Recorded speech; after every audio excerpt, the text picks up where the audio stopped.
Good yes indeed. What a pleasant good morning and welcome to Good Morning Liberia on Voice of Liberia from the nation's capital Monrovia and all of the counties you're listening to us this morning. We want to say hello and welcome to the program. It feels good that we've returned. We want to say thank you, Allah, for making us to see yet another day. Sitting along with you up to 10 o'clock, we're going to be doing here this morning. Talking about the issues that matter to Liberia.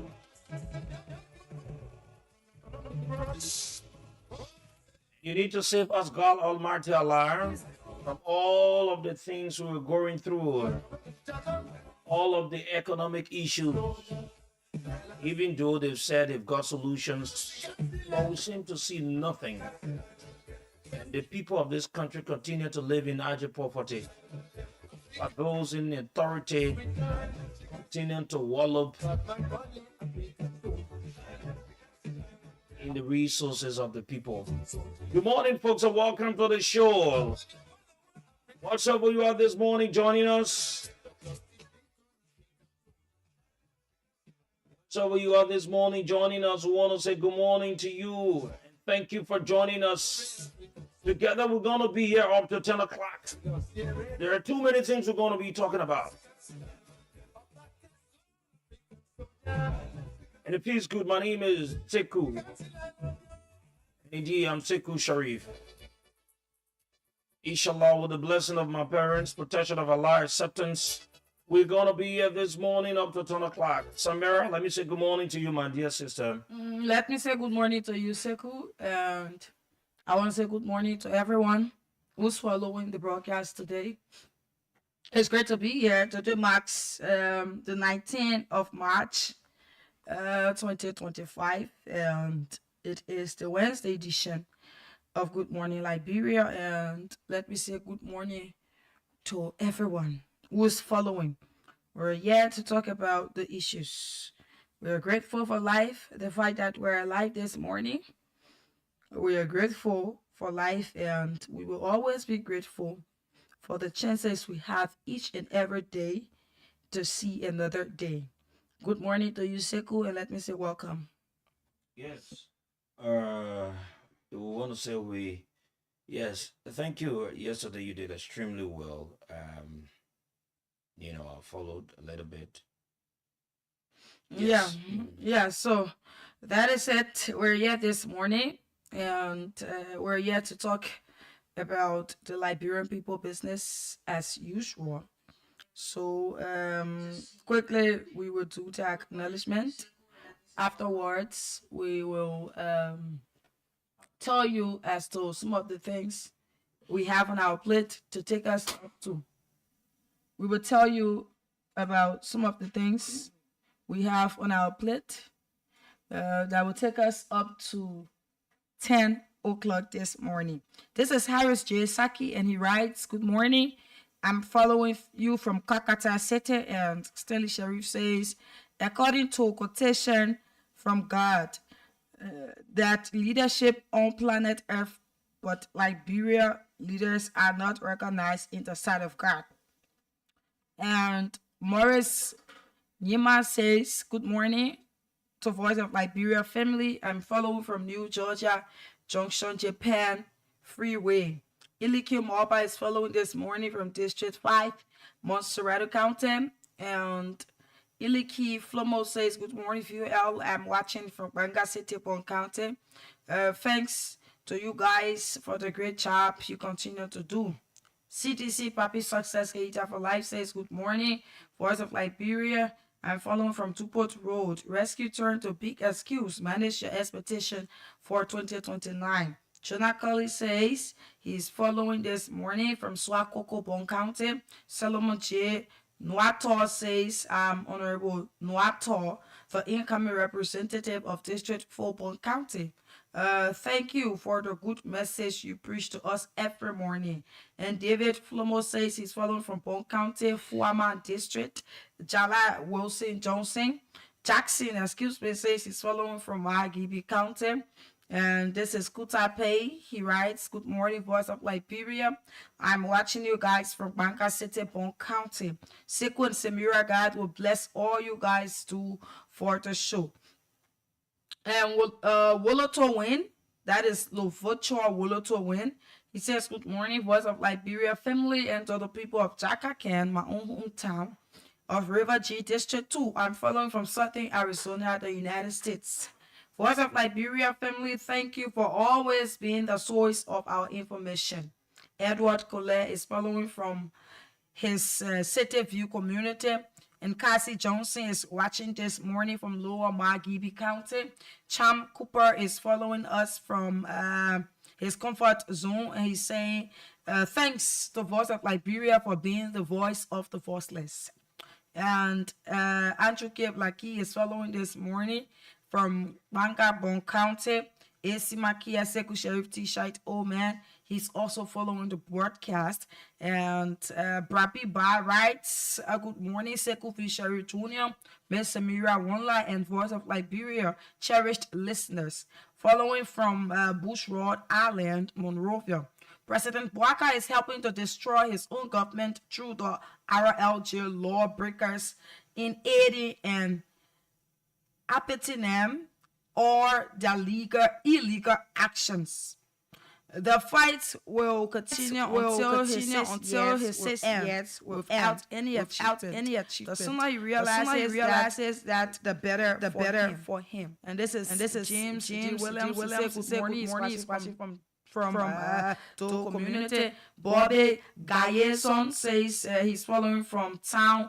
That is from Begba, that is town community Pinsville. I don't want to always call Members town.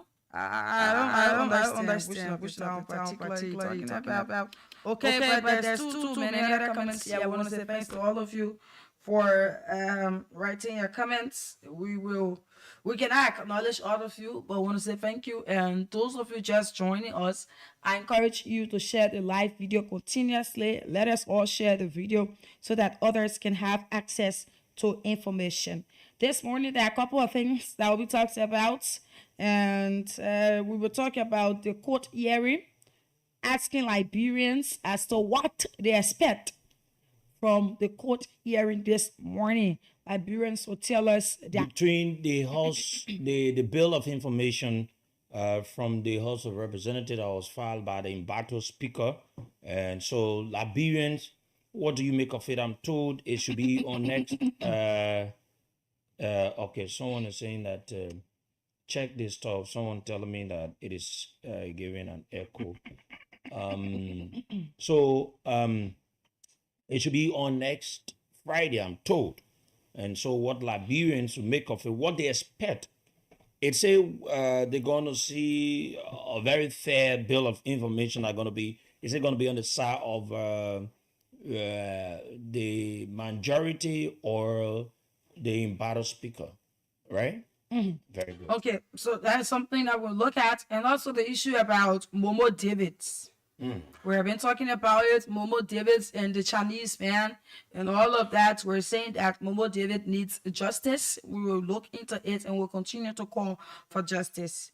We're also pay host by 9 o'clock this morning. We'll pay host to the Town Center Youth Alliance that is located Caldwell, New Georgia South Road, New Georgia Township. We'll play host to the chairman, the co-chair, the secretary general. They will be here by 9 o'clock and we'll have a conversation taking us up to 10 o'clock. And also this morning, fellow Liberians, we will talk about the cash giveaway. The cash giveaway is on this morning. And the important thing here is that we're giving out 20,000 Liberian dollars. 20,000 Liberian dollars is what we're giving out this morning. And we're also giving out 100,000 Liberian dollars. So we need people to play so that you'll be able to win money. Mind you, we will say that we don't want to be selfish. So we'll take a few time to talk about the cash giveaway and then we'll go into our conversation. It is on this morning. We're giving out 20,000 like any other Wednesdays. I think last Wednesday we gave out 20,000 to about 5 or 4 persons. And on today we want to increase it, and also be able to give out the 100,000. So if you're listening, I urge you to play more than 1, 2, 3, 4, 5, 6 times, as we'll be giving out 20,000 to individuals this morning. How is it that you can get the 20,000? You dial *799 *90#. That is the short code. *799 *90#. Once you dial *799 *90#, automatically you have played the cash. You put in 200 Liberian dollars. When you put in the 200 Liberian dollars, automatically you have played on Voice of Liberia. And this is the winning station though. So when you play with your 200, you make sure you play 5 to 6 times. This is where you can win house and all. Exactly. So someone won their house, a person from Lofa County, they won house from the same cash giveaway. And I think you saw it on the page. They got their house, 3-bedroom, well-furnished apartment. Apartment. Well-furnished one, imagine. So you could be the next person in line because all of the playing that you'll be doing, one thing, somebody will just call you and say you win motorbike. Yes. Or you win 100,000. That's how it works. This morning, we're giving money out. Star 799 star 90 hatch. Star 799 star 90 hatch. It is the code, and we also have 100,000 here for you. If you play, we draw our 20,000 winner. So those of you who's listening, play so that by 7:45 we will die or drawn our 20,000 winner. 7:45. Let us all play more than 5-6 times. Tell all of your family members to be a part of this draw because this morning, Good Morning Liberia is giving out plenty money. Star 799 star 90 hash. Play with 200. If you have USD account, play with $1.50. If you have USD account. So Sekou, that is it. Okay. That is it.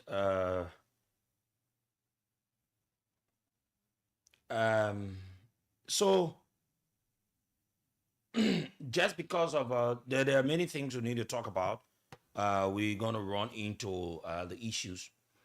This issue about Momo David, the boy that was beaten by this Chinese national by the name of Marcus Hill, we're getting some fresh development. Someone is working. We're hoping to get that, where the Chinese man was being seen in the compound, the home of one of the associate justices, Yami Bese. I know Kokwe, how you call him, one of the associate justices were seen in the home of this man. And so what it tells you, when a serious case of such is on and the Supreme Court has placed an injunction, and this man is at the home of Yami Bese, one of the associate justices, what it says to you, what exactly he are going there to do. And you know, these are some of the things sometimes when we say, let this country be for everyone, not just for a particular person. And so we'll lay our hands on that and we'll let the Liberian people know this man continues to brag that nothing will happen. But what we can say, we're in a serious conversation with some other people, some civil society organizations. They've reached out, they've expressed interest about this entire thing. And we think that this board needs to get justice. No matter who's involved, no matter what the court will want to do, no matter how they want to do it, to see as whether they can they can think that they will do whatsoever. But this little man needs justice, and we will stand for it. If it care for us to do what we can do, we will stand for it. But what I can assure you, when we are done with our consultations with all of those of the people we are having conversation with, we will give you a very U-turn of this entire thing, that Momo David will have justice no matter what it is. And we're going to come with a rigorous point, because what we're noticing from what we're getting from our sources, if this man can be going to the home of the associate justice, one of the associate justices, who is a very good friend. In fact, it was interesting to know when this man was being put behind bars, when he was being sent to South Beach. Do you know that the judge for that court, I think under city court, that judge was being summoned for 2 hours. Mm-hmm. Yes, by Yami Bese, one of the associate justices. That judge was being summoned. And that man was in literally a prison at the Supreme Court for 2 hours for he allowing this Chinese man to go to South Beach. It tells you how they're going to do everything so as to make this Chinese man to go scot-free. Mm-hmm. This is our country, fellow Liberians. We cannot sit here and allow this to happen all of the time. And we need to stand against it. So that is the reason why we are gathering all of the facts, putting all of the pieces of evidence, will be the picture of the Chinese man in the compound of one of the associate justices will be sent to us today. And we will definitely make use of it. We expose the associate justices that their hands are into this thing, trying to undermine the process so as to allow this Chinese man to go scot-free. Even though what he has done, it is totally wrong. In fact, he goes free. No, he does nothing. In other cases, the man should be behind bar. Why is he out? But because it is Momo David that has no money, has no connection, his family got nothing, so he's been treated this way. But what we can say to you, Yami Bese, we are aware that you are in a direct conversation with this Chinese man. He goes at your home at his will and pleasure. We are aware. And we're aware that you have done everything to make this man to be free, to the extent you had the gust to put a judge in a literally a prison area at the Supreme Court because he sent Marcus Yu, this Chinese man, to jail to South Beach. Imagine. You were angry why he did that. So you see, if an associate, one of the associate judge, a member of the Supreme Court will do that. So what it says to you, what will happen at the end of the day? So the only thing we will use citizen pressure. It is what we've resolved to. We'll use citizens pressure. And we'll be telling you about some sensitive things about Marcus Hill. Some of the things he has done here and some of the things he continues to do. That this man is dangerous. He's not to be within the space of our country. Okay, let us move on. What are some of the other issues there? Let us move on. On tomorrow, we'll talk about the labor ministry issue because we got too many things. Yes, we have this issue that has to do with the sack list. Yes, no, the sack list issue, we'll talk about it at 8 o'clock. It's one of our major conversations. Fellow Liberians. The court hearing. Yes. The Supreme Court has finally come up with a date for the hearing into the bill of information filed by the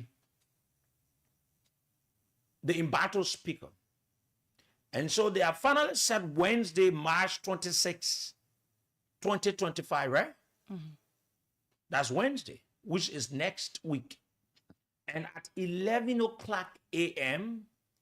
for the argument that is to be between the embattled speaker and the majority bloc. Mind you, just to remind you, the embattled speaker had filed a bill of information. And the bill of information, according to the legal luminaries or legal people, they will say that they want the Supreme Court to interpret or explain certain thing that has not been understood. And so this time, they're calling on the Supreme Court to explain to them.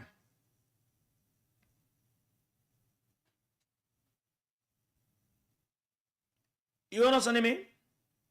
So they want the Supreme Court to explain to them as to their ruling or the interpretation of some of the things. There are things that they pray for, it is not. So fellow Liberians, do you trust the Supreme Court to do the needful?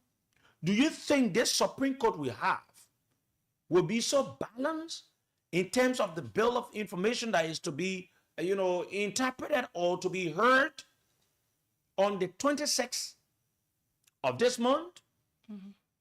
What do you think? Looking at some of the associate justices, do you have that sole confidence that they will do the right thing, be it in favor of the invited speaker be in favor of the majority bloc. But do you trust them? Do you think they're going to do the right thing? What do you make of it, fellow Liberians? And it is always important to allow you Liberians, not all the time that we will say these things, but it is always important to allow you Liberians to make your rational and also important, contributions to issues of such. We could just talk about it and move. But maybe you have something to say. What do you have to say? What on your mind? What are your thoughts about this thing that is to be up on Wednesday? What do you make of it? Is it that the Supreme Court says something that everyone will interpret again? Yes. Or is it that they're going to be like, they are going to be straightforward with this one and just let the cat out of its bag? Is it going to be clear to say, okay, the majority bloc, you did not do the right thing? Or the invited speaker, you did not follow the right way? What is it that they're going to do? What do you think they're going to do? Do you trust them? Let's hear you, Liberians, on 0773419502, 0773419502, 0555-184711, 0555-184711 are the numbers for those of you in the counties. The female calls, you can call us on 0773 978564, 0773 978564, or better still, call us on the two numbers for the counties, 0773 419 502, 0773 419 502, 0555 184711, 0555 184711 are the two numbers for those of you in the counties to call us this morning. For those of you in Monrovia, here are your numbers. 077-900-3835, 077-900-3835, and for the Lone Star subscribers, call us on 0880907-907, 0880907-907. These are the two numbers for those of you in Monrovia. And while you're placing through your calls, do not forget to play the cash giveaway, as we will give out 20,000. So let's be able to get 15 persons to play more than 2 times. 15 persons play more than 2 times quickly.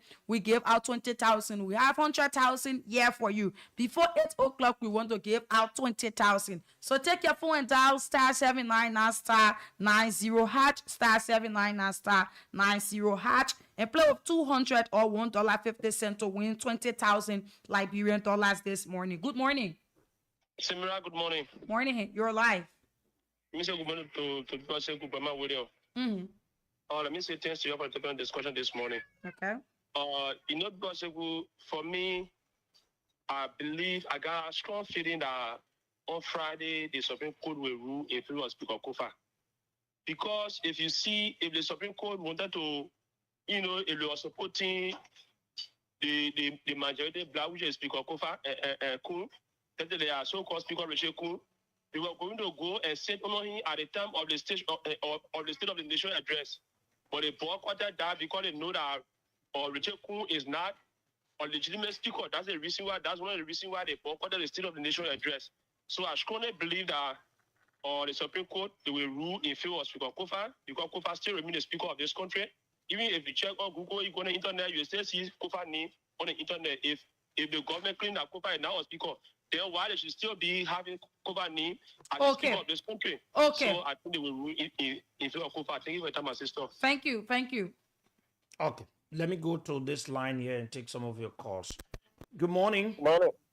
Good morning, my dear brother. Let me say good morning to Samara. This is Smoker, the visually impaired guy that keeping this form prepared presidency to the fire to deliver. So, you know what? From the beginning of the Fonati team, everybody tried to play their leg game.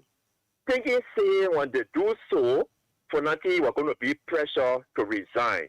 This is why Supreme Court came up with that virus stuff. But since because of the strength of the Fonati Kofa legal team, they file in the bill of information so that they will be able to further explain to the Liberian people what does the word virus mean. So looking at the communication that was sent to Buaka's speaker, by referring to him as purported speaker. That is how the Supreme Court addressed the letter to him and his colleagues inviting them. If you look at that letter, it clearly shows what Supreme Court is going to be coming our way.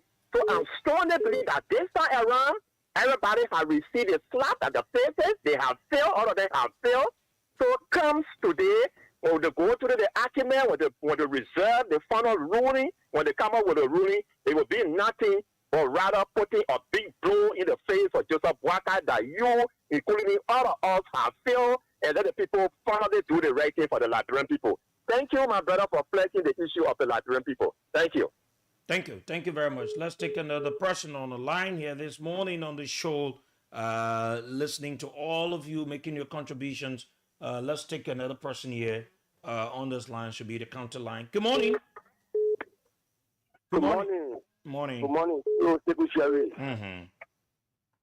Mike Bemene calling from Ikena Grand Bassa County, one of Bon County Finance. I see you, Almighty Allah sent by you to your holy welcome Ramadan. Inshallah. Okay, thank you. Let me say good morning to Sister Mura. Chisebu, let me tell you, with the bit of information sent to the Supreme Court. Look, actually, we need justice. We do not want now for the Supreme Court to be a usual business area. We do not want Supreme Court to be area that will be under fear that when they come out with a right ruling, then their job will be temporary. We said no. We know that they coming Wednesday, the Liberian people will celebrate almost Funati Kofa as Speaker proper. So let me say, many take advantage to Supreme Court. Supreme Court will in favor of Funati Kofa because the whole world knows that he's a legitimate speaker and he still remains a speaker, not because they can call him in battle, but he still remains a speaker. So, they come in Wednesday, we all with the Liberian will celebrate for Funati Kofa. Let's take another person on the line. Good morning. Yeah, good morning. Let's hear you. For the House of Representatives ruling on Wednesday, we do know that it will be if you are the majority black. Why am I saying this? Because this government, they do not respect the rule of law, and the president did not respect the rule of law. The president is biking, and then it's bigger things that happen in the country. So for that reason, we know that it will be for the majority black.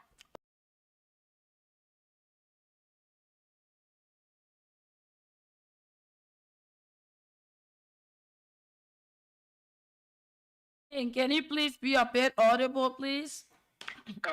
Am I audible now? Am I clear? Yes, you're clear now. This is the voice of Peter Stein, Nigerian from Sokoto District 4. Okay, let's hear you. Samira, the trend is clear. You know, the court are taking our trend by calling Radio Kun representative. It is clear that they don't recognize him as a speaker. They call him Radio Kun and Radio Kun and they call him purported speaker. So we know that after all of the rudiments, the judicial rudiments at the final stage, Funati Kofa is going to be a friend as he is the speaker of the court. And that our old man who came to awful rules, saying the president of the rule of law, who have broken the rule of law, will be told that this is not a real way to proceed, and you have broken all of our norm and culture and laws, and you'll be made shame before the whole world. Thank you. Okay, thank you. I'll take calls from this end, okay? I'll take this call. So continue to play the... go ahead. Morning. Let's talk to this person. Morning. Good morning. Morning. Let's hear you. Your name and where do you join us from? And thank you to the B52 of the Republic of Liberia for the microphone. People be sharing. It is very loud about Peter McCauley and Nigerian from District 9. Let's hear you. I just want to do it 50-50. I mean, 40 percentage. Okay. Meaning, I'm on the minority platform for me, and with my family, with Funati Kofa. But similar to be realistic, the president of the Republic of Liberia, when you are leaving from the country, going to Sierra Leone to a old school and carry out Liberian money, President, we are instructed the office to submit a country envelope to the majority bloc. When the rule battle came, President, whether we need mute until that recently we have flare order, he met with Richard Kuhn and the speaker. So you think what will be the outcome of this next week Wednesday? For Fanatic Kofa will be taking a 40% and Kuhn will be taking the reason I said 30% because the way water proceeding, so it makes it more afraid.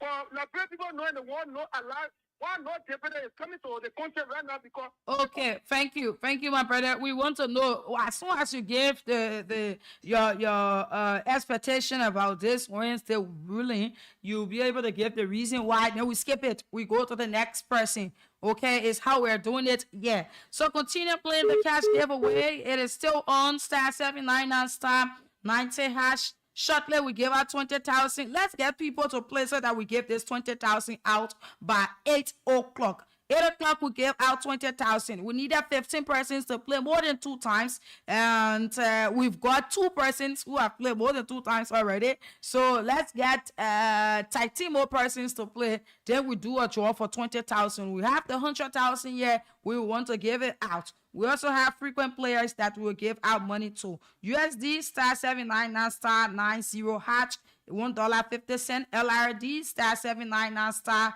*90#, 200 Liberian dollars. Let's talk to that person from that end. Morning. Good morning. Let's hear you. Yeah, my name is Michelle Myers and I call from Picano. Okay, how was Picano this morning? Yeah, we thank God. Picano is quiet and it's calm. Okay, let's hear you.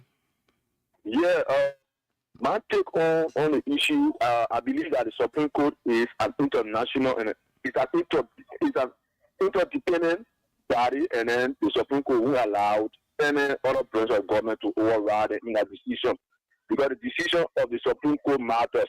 And so, what I would say to all of you, let's look at the court and hear what the court will rule. What's all the court will give, they accept it, and they know that that's the right ruling. But if you start taking side now and then the court gives its ruling, then you will say, oh, the court did not rule the way you think it. So they believe that the court is an international body, and this Supreme Court is the highest decision-making area within our country. Okay. Thank you, my brother. I'll take calls from this end. Let's talk to this person. Morning. Good morning, Samira, and good morning to my big brother, Sheku Sherry. Okay. Senate Sherry, I joined from Broadview, Division was 17, person of Grand Cape County. Okay. Thank you for the topic on the discussion. Samira, on the 26th of this month, Supreme Court will rule in favor of Speaker J. Fanatic Kofa, but the majority bro will now respect the rule name on the Supreme Court because the justice system in this country have been bought. They're already in the pocket of the executive. Thank you very much. Okay, thank you. Continue playing the cash giveaway. Shortly, we give out 20,000. I'm continuously announcing it because I need you to place it that we give out this morning by 8 o'clock. So *799 *90#. Keep playing. Play more than 2, 3, 4, 5 times. You that have been playing, you don't know as to if today is your lucky day. So if you are feeling tired, you don't want to play, you're saying, I have been playing this cash giveaway. I don't want to play anymore because I've been playing, and I've been winning. My brother, my sister, today is 20,000. Give it a try. Play more than 1, 2, 3, 4 times and give it a try. Use $1,000 and play and see as to if you will not be a winner today. Let's take that caller. Morning. Hello? Yes. Hello? Hello, you're live. Your name and where you join us from? Yeah, maybe people join us at 3 hours. Okay. Yeah, these are people. First thing I want to know is people in Liberia or they were project. Because one good thing people do, people be in favor, majority blood be in favor. So they will never say any good thing about minority. And one good thing I know, I did one lawmaker, he said that the people lie. Any come out, they will accept. Yeah, this is why he says. Any come out, if you say for that, nobody speaker, they will accept. If you say media to the speaker, they will accept. Thank you. I enjoy what he said. Okay, thank you. Let's talk to the other person. Morning. Good morning. Morning, you're live. Sister Amara, thank you for the show this morning, my sister. Thank you for your shit. Sister Amara, the Supreme Court when the ruling is be definite. They should not rule and leave the matter hanging. Let it be definite that yes, indeed, the minority black, you all should go back to status quo ante and allow them to vote for the speakership or do head count. Let it be definite. They should not rule. Let it rule for the first time. Thank you for the show, my sister. Okay, thank you. The next person. Morning. Yeah, good morning. Morning. Yeah, good morning, sir.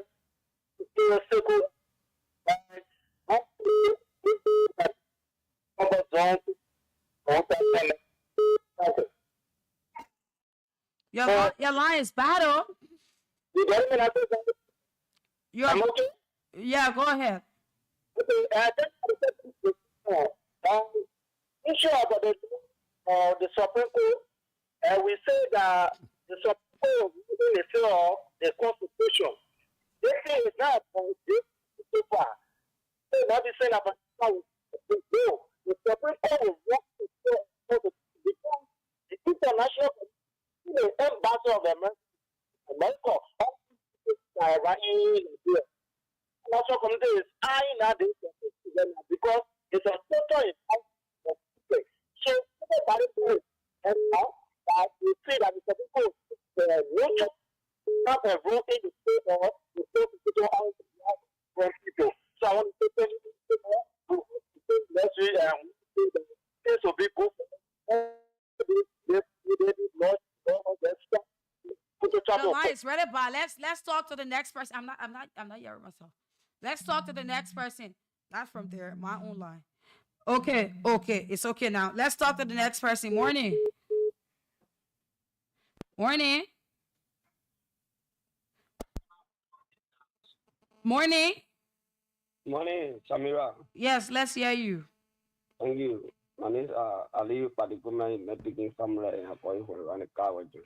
You know, Samira, for me, I'm thinking that the Supreme Court will rule in favor of over because what precedent case have already been served during the Suno Day, during the Dollar Day, so Kofa will win. But me, I always maintain the only place Kofa will not win is the capital building.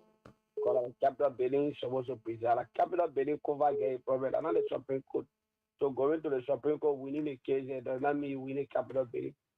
Thank you very much. Okay, thank you. Continue playing the cash giveaway. Star 799 star 90 hatch. It is the code you play with 200 or $1.50 to win yourself 20,000 Liberian dollars this morning. We're giving it out, and shortly we give out 20,000. Before we go on to our next conversation, we will do that. Yeah. Good morning. Good morning, Samara. You're coming in low. Hello. Is that thing ready there? Morning. Samara? Yes, you're live. Your boss of It's ready low.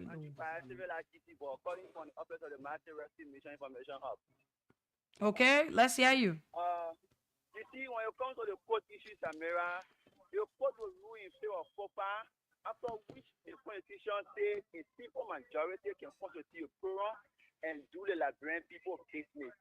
The court will rule in favor of COPA, after which the same law says a speaker can be removed for a cause, and which of course the majority did just that, and they listed this cause, and one of it was at the time COPA was deputy speaker. His budget was 1.1 million, and he used more than that. And all these things, looking at it, and then these guys having the legitimate deputy speaker with them at the time, and then they elected a speaker who is the legitimate speaker right now. Then we are still saying that the court will rule in favor of COPA. What reason? So all we do is we just look up on Wednesday, let the court just do the NIPO, and then let everything NIPO to rest. Okay. And the rest of the guys will do the Liberian business. Thank you for the time. Thank you. Let's talk to this person. Good morning. Yeah, good morning, Pamela. Morning. Yeah, my name is Peter Kuma. Oh, he left the line. Play the cash giveaway. Continue to play the cash giveaway, Loyal. Continue playing the cash giveaway. We're giving out 20,000 Liberian dollars. Carry up. 20,000 Liberian dollars. We're giving out star 799 star 90 hatch star 799 star 90 hatch star 799 star 90 hatch.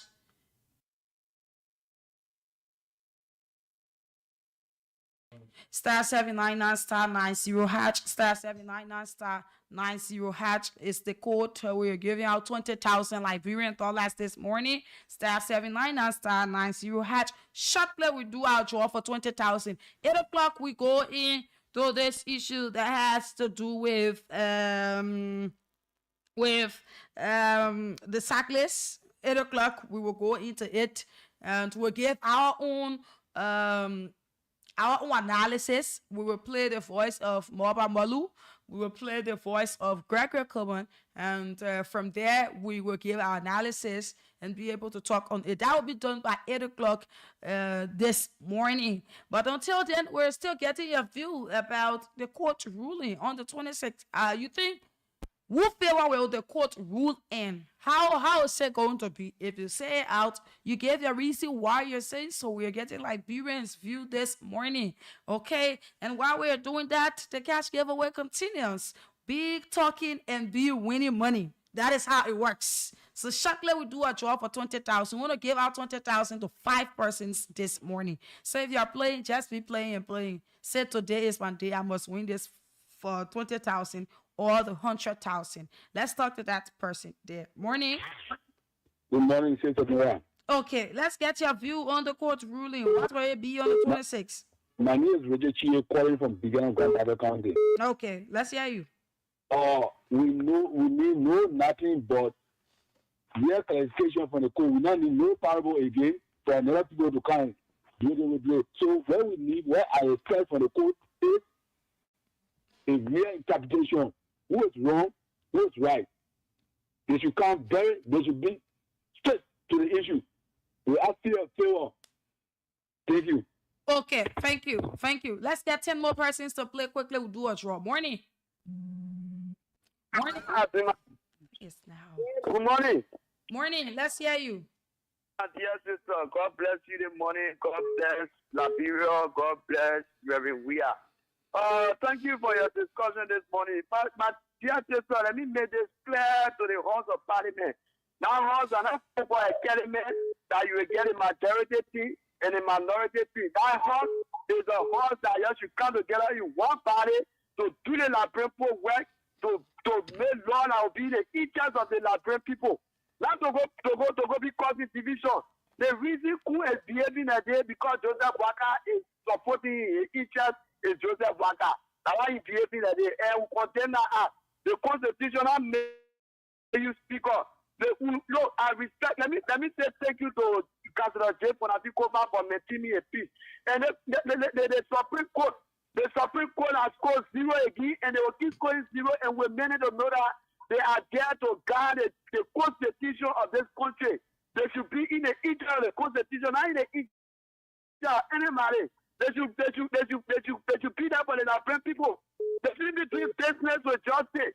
They're making business with justice, then they're telling you how justice for all. When they couldn't have justice in their own interest, the justice they're talking about, in their interest, they are in the interest of the government. This time around, let every Liberian have equal right and justice. That the kind of government. Okay, thank you. Let's talk to that person. Morning. Morning. Yeah, good morning, Camera. Yes, let's hear you. My name is Joseph from our comfort zone in County. Say to me, I'm for the top of it. Next week, Wednesday, will be the ruling.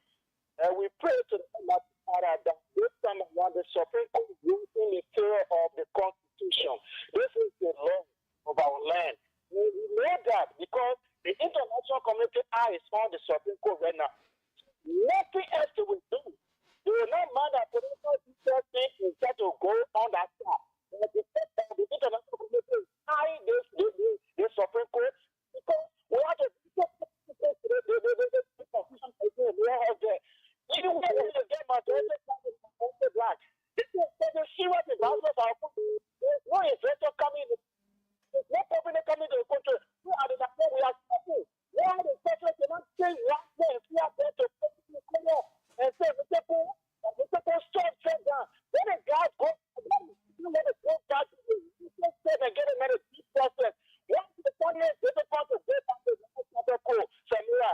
It's unfortunately going to see our lawmakers behaving the way they're behaving. But we pray and hope that the Supreme Court are happy that the Supreme Court will into the Constitution and for Joe Panatikofa come next week when it's thank you so much for following me. Okay. Thank you. We will take few more calls up to 8, and by 8 o'clock we transition here this morning while we talk about the issues that matters to Liberia. Okay, so continue playing. Let's get 8 more persons to play now. Then we do a draw for 20,000. We have 2 minutes claiming up to 8 o'clock. At 8 o'clock, 8:05, we do a draw for 20,000 Liberian dollars, and we call on our frequent players. So keep putting in *799 *90# and keep playing with your 200. Keep playing more than 1, 2, 3, 4, 5 times to win more money here this morning. 9 o'clock, we have guests that will run us up to 10 o'clock this morning. Let's talk to that person. Morning. Good morning to Samara, and good morning to the Boy Investigator General of our town, Shipu Sherry. My name is Philip Detroit. I join you from Bangladesh City, Bon County. Yeah, let me tell you people, thank you for the topic on our discussion. Since Samara, the thing is clear. The four people, they come out, the woman said, we can take Cassava, the honor the law. They get a little garden trying to fool their way. There's a wife and people please a bit information because the people say anything that you do is that in conformity with your law. It's proper about that. If anything you do outside your law is not good. That means you take power beyond your expert, your power. And what the people say, and the law say, Article 43 and Article 33. We ask people, there is no section. And we ask majority, there is no section. And you're looking at woman and man. We are men, woman will not born. We are woman, men will not born. So how are you looking at? So they say the only way the speaker can preside is the speaker is out of the city. And the speaker was there throughout. When you not get it, the simple majority, you will say, go on, while you are doing through all. Then once you go on your own section, on your own anything, and you go for the non-signature, you get for the non-signature. Then you get it for the non-signature, and the signature say you should do hair cutting.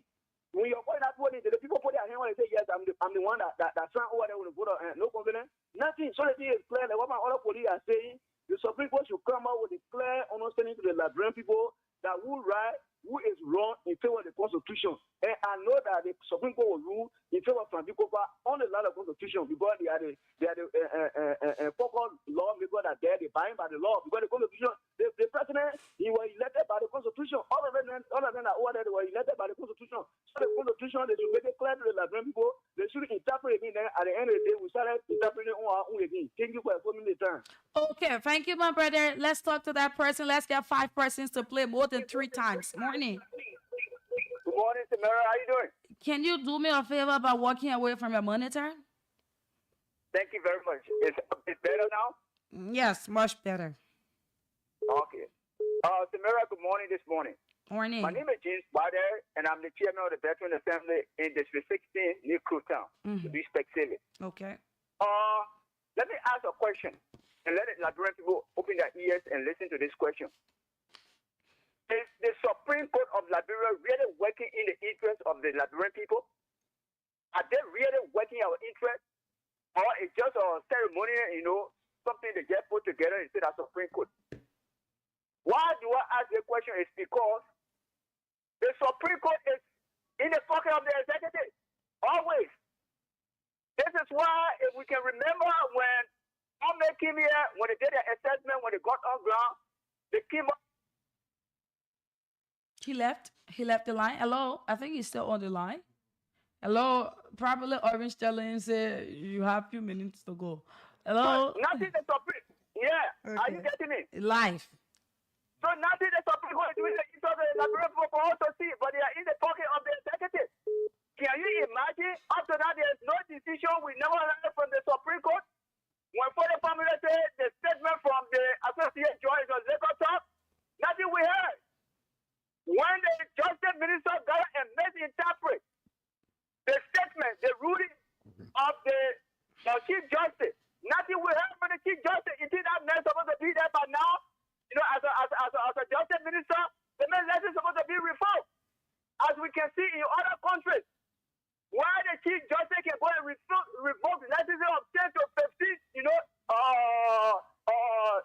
hear Georgia or people who made it happen. Okay, so you left the line. That is it, Liberians. We're taking a few more calls here. Why we wait you to put in your 200, your 400, your 600, so that we do a draw before we move on to our next conversation that has to do with the motorcyclists. Yeah, this morning we will take a few more calls that will take us up to that time. But until then, continue dialing *799 *90#, *799 *90#, and then you play with 200 or $1.50 and win yourself 20,000. Let's talk to that person afterwards. We do the draw. Morning. Good morning. Morning. Let's hear you. I'm sending Estate Dominic from Grand Bassa County. Okay, let's hear you. I sending Estate Dominic do not trust the justice system in Liberia here. The Okay. justice system has become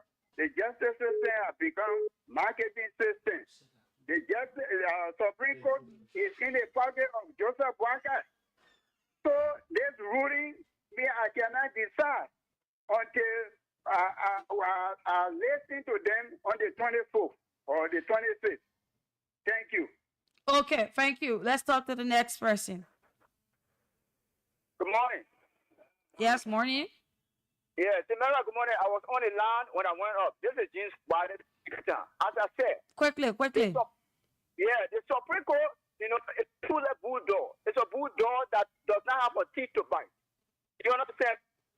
So, this coming Wednesday, nothing we should expect from them until they will postpone ruling again and whatever people say, and the ruling will be in favor of this group, the ruling will be in favor of this group.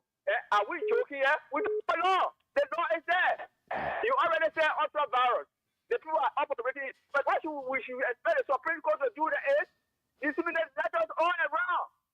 Equal nation, tell the business community, tell the international community, write that official and tell anybody who do business with the so-called goods is illegal. You are doing it at the detriment of yourself.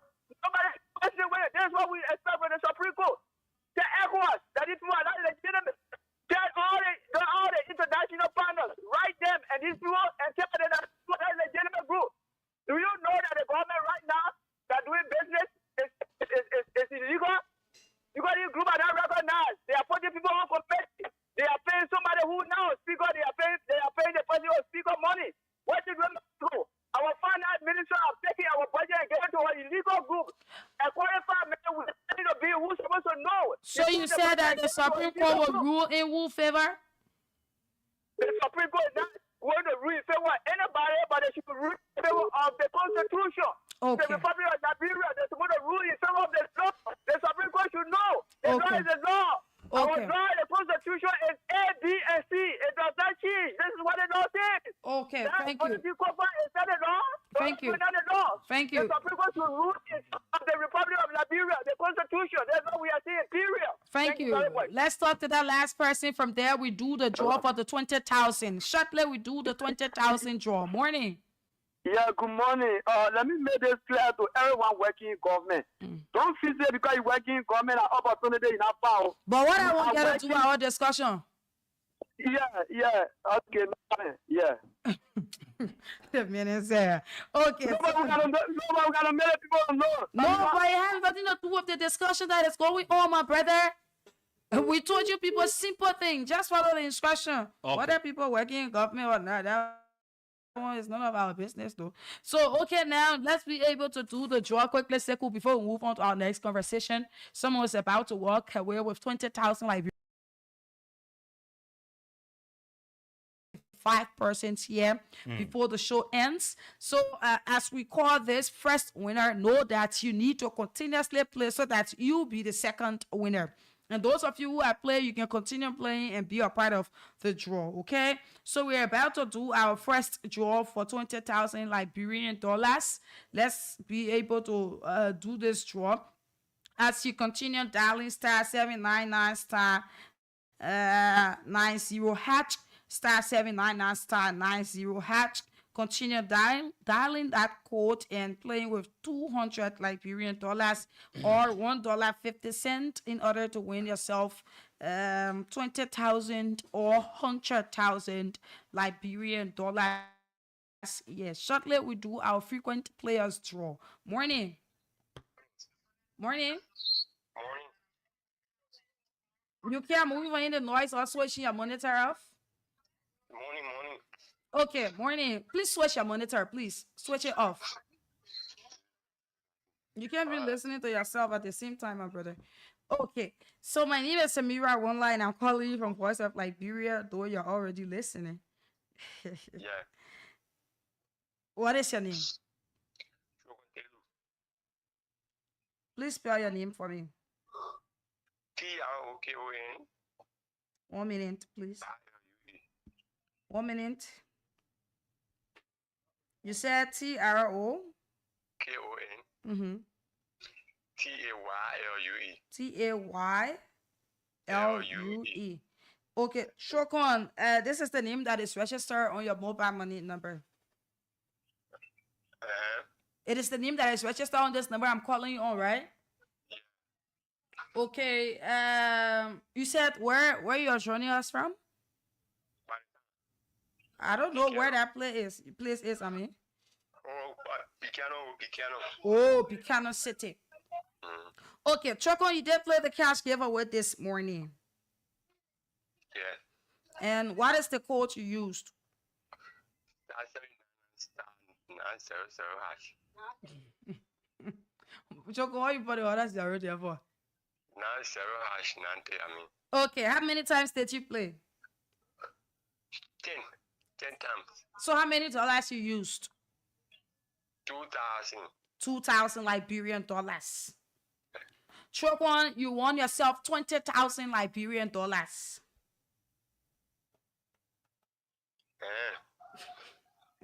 Thank you. The man said, as you repeated, you won yourself 20,000 Liberian dollars. So people listening to you, what you have to say to them? Shortly will send their money to your phone. But how can you encourage others to play? I will encourage others to play just as I do. For them to get a chance to win a thing amount or any amount I will be giving on that day. Okay. Congratulations. Thank you. All right, so that was our first winner from Bicano, Trokon, and he won 20,000. You could be the next winner that will draw at 8:30 by dialing star 799 star 90 hatch, play of 200 or $1.50. Seku. Sure. Okay, so play more and more. Let's take this break and be right back.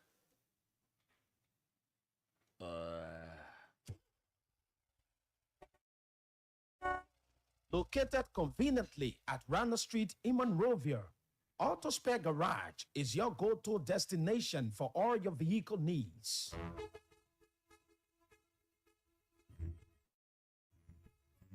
Whether you drive a sedan, we handle both mechanical and electrical works on all types of vehicles. Our services include comprehensive vehicle maintenance and repair, expert body works and auto base spray with special discounts, vehicle body kits upgrade, key carpets and computer programming, wheel alignment and balancing to keep you safe on the road, and much more. No need to change your oxygen sensor for now. At Auto Spare Garage, we do hydrogen flushing for the muffler catalyst and engine with hydrogen technology. We pride ourselves on offering high-quality, durable spare parts at reasonable prices, ensuring your car runs smoothly without breaking the bank. Need to know more? Contact us today at 0777 300 303, 0777 117 771, or 0888 300 303 for further information or to schedule an appointment. At Auto Spare Garage, we are committed to providing exceptional service to keep your vehicle in top shape. Visit us today and experience the best service. Auto Spare Garage, your one-stop shop for every car needs. Okay, welcome back to the show. If you're just joining us, this is Good Morning Liberia on Voice of Liberia, 104.1 in Monrovia, 89.7 in Mangibi, 90.7 in Bong, and 96.7 in Lofa, 95.7 in Grand Bassa County, with other frequencies across the country. We're also live on www.voiceofliberiaradio.com. We're also live on Radio Guiding and YouTube, Voice of Liberia Television, this morning. So let's talk about this motorcycle issue.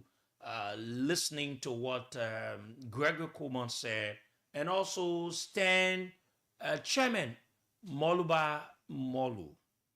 And what we're gonna do is we're gonna play a becoming black this guy called Augustine Ampari, blocked him and delete all of those messages he's putting that he can't get data to people. Yeah. Okay. So let's start on this note, fellow Liberians, and we'll not stop talking about this thing concerning motorcyclists in our country. Let me play you the chairman of Stan first, and then we'll go to this, and then we'll provide analysis. Yeah. Don't allow the comments of the director of police or his deputies to provoke you. The intent is to provoke you and to put you into actions that will be used against you on the court premises. So don't allow them to be provocative. You are represented by competent lawyers, and the current case that seeks to compel government to raise restrictions on bike riders is before the Chamber of Justice. I believe the Chamber of Justice and the Supreme Court bench has the integrity, has the moral to render judgment in the interest of you, the people. So utterances from one Nelson Freeman, who is being paid by taxpayers to protect life and properties, should not provoke you. He is too small to be above the rule of law. Mr. Coleman is too small to be above the rule of law. Not even the justice minister is above the rule of law. Not even the president. Even President Boakad is too small to attempt to preside or to be above the rule of law. My plea to you is to remain law-abiding.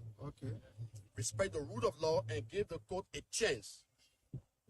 I strongly believe you have the law on your side, and the justice in chambers or the Supreme Court bench will rule on this matter in your favor. I believe that. I believe that. So let's give the process a chance. Look up to us. Your rights, your privileges as Liberian citizens will never be compromised. Those that you place before this process, your colleagues are doing well. They are working around the clock to ensure that everything is done to give you the necessary redress as aggrieved citizens who have been violated by an exploitation of power by the police. And I'm speaking right at the headquarters of the police. This building here was built and sanctioned to have officers with the responsibility to protect lives and properties, not to violate lives, not to violate the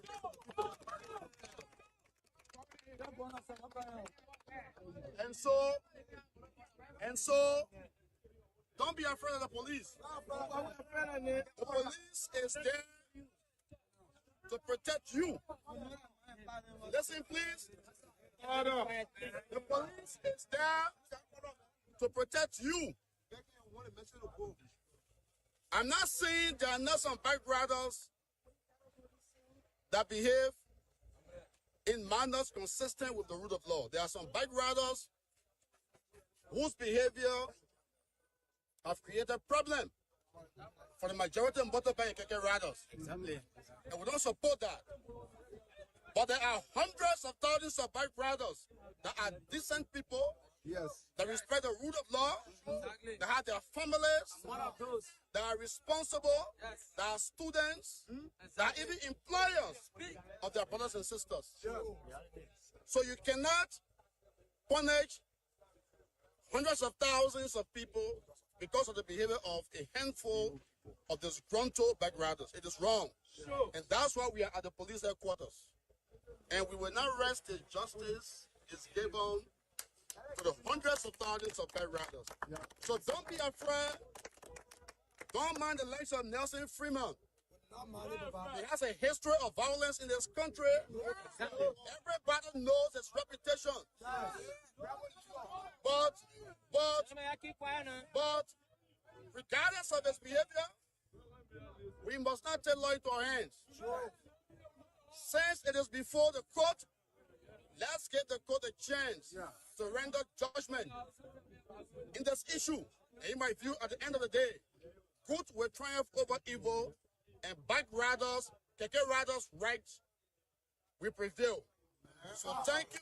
In the next few days, I will ask your leaders to bring me to your different centers. We'll come there, we'll hold meetings, and we will speak to you on issues relevant to your interests, to your security, and to your freedom of movement. So thank you. God bless you. Okay, that is the position of STEM. Let's listen to Gregory Como, what he had to say on this matter.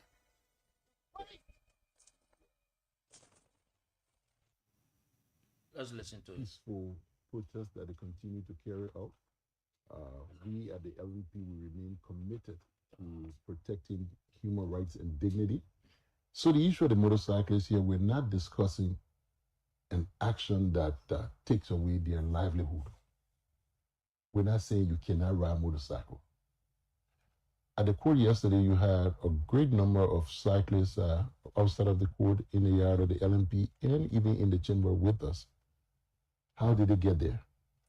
We're not obstructing the movement of any citizen, the free movement of any citizen. It's how you get to where you're going. And the Constitution, and going on the Constitution, the Police Act, the Vehicle and Traffic Law empowers the police to make decisions on the safety of its citizens. So we are the ones that the state empowered, trained and empowered to make informed decisions as to what the citizens need to do to keep them safe. Right. And it also requires the citizen to listen to us when we talk. They say, well, adhere to the police instruction. Right. For the safety of our people, we've made a great call. And if you look at it, we looked at what's the number one killer? Is it crime? No. Accident. Who are the number one victims in these accidents? Motorcyclists and keke riders. Where are most of the major accidents occurring? Right within this particular belt that we're now restricting for the safety of our people.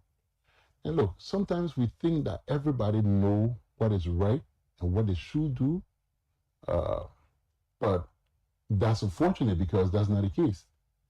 In this case, we're saying we're going to help you to make sure we have you riding on a safe condition in safe places so as to safeguard your life that you may not care about or you may not understand the danger you're posing to yourself and those who will commit to ride along with you. And that, look, we're not saying do not ride. We want to cut off a small, tiny portion of the entire country and say let's keep this pace. Look, we're hoping to get to a point where we build a culture of safety which does not exist here at all, because 90% of the people you see in vehicles are vehicle movers and not drivers. You learn how to start a car. What's the difference? You learn how to start a car. You know how to change the gear. You know how to move it from point A to point B, but you don't have one clue of the rules of the road. So as a result, there's no culture of safety. The people who are crossing the road don't know where to cross the road. The people who are riding on the road don't know how to even use the road. And that's why we're coming up with all these educational programs to help to safeguard the lives of our people and to start to build this culture of safety. And the reason why we want this culture to be established is because we, the police, don't have to run behind you, because now you understand the importance of safety. You understand the importance of safeguarding your own life and those who follow you on these bikes.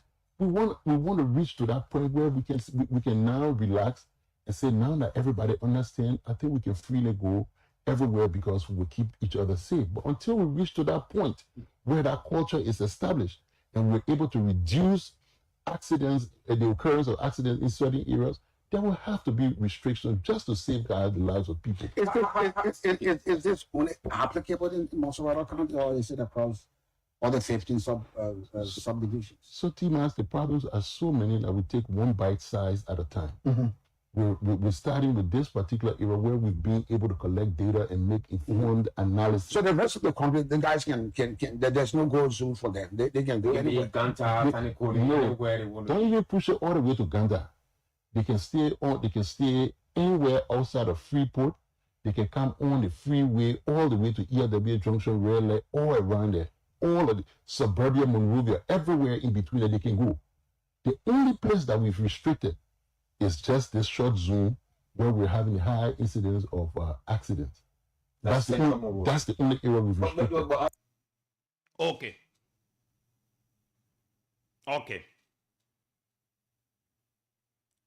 You listen to the both sides, and Samara, you want to weigh in first, and then before before we do mine, then we take calls. And I want to say some things. What do you make of the Inspector General on the motorcyclist issue? So the first thing, yes, like I've been saying, and I'll always say, Gregory Coleman, it has been one of the things that have been on his docket list, that I should say, to get the cyclists from the street.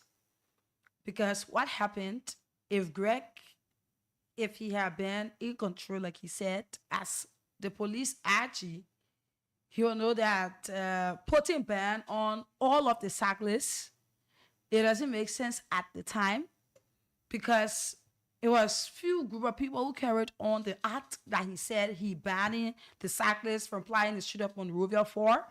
It wasn't all of the cyclists who were part of it.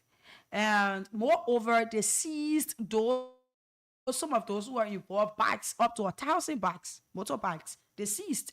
So now Greg coming up wanting to defend this thing about the ban on the cyclists, knowing fully well that these people, they paid for everything. They made them to pay and buy everything. Because at the time, I can recall the police said that if you don't have a reflective jacket, you're not plow the street. And these cyclists went ahead and adhered to the rule.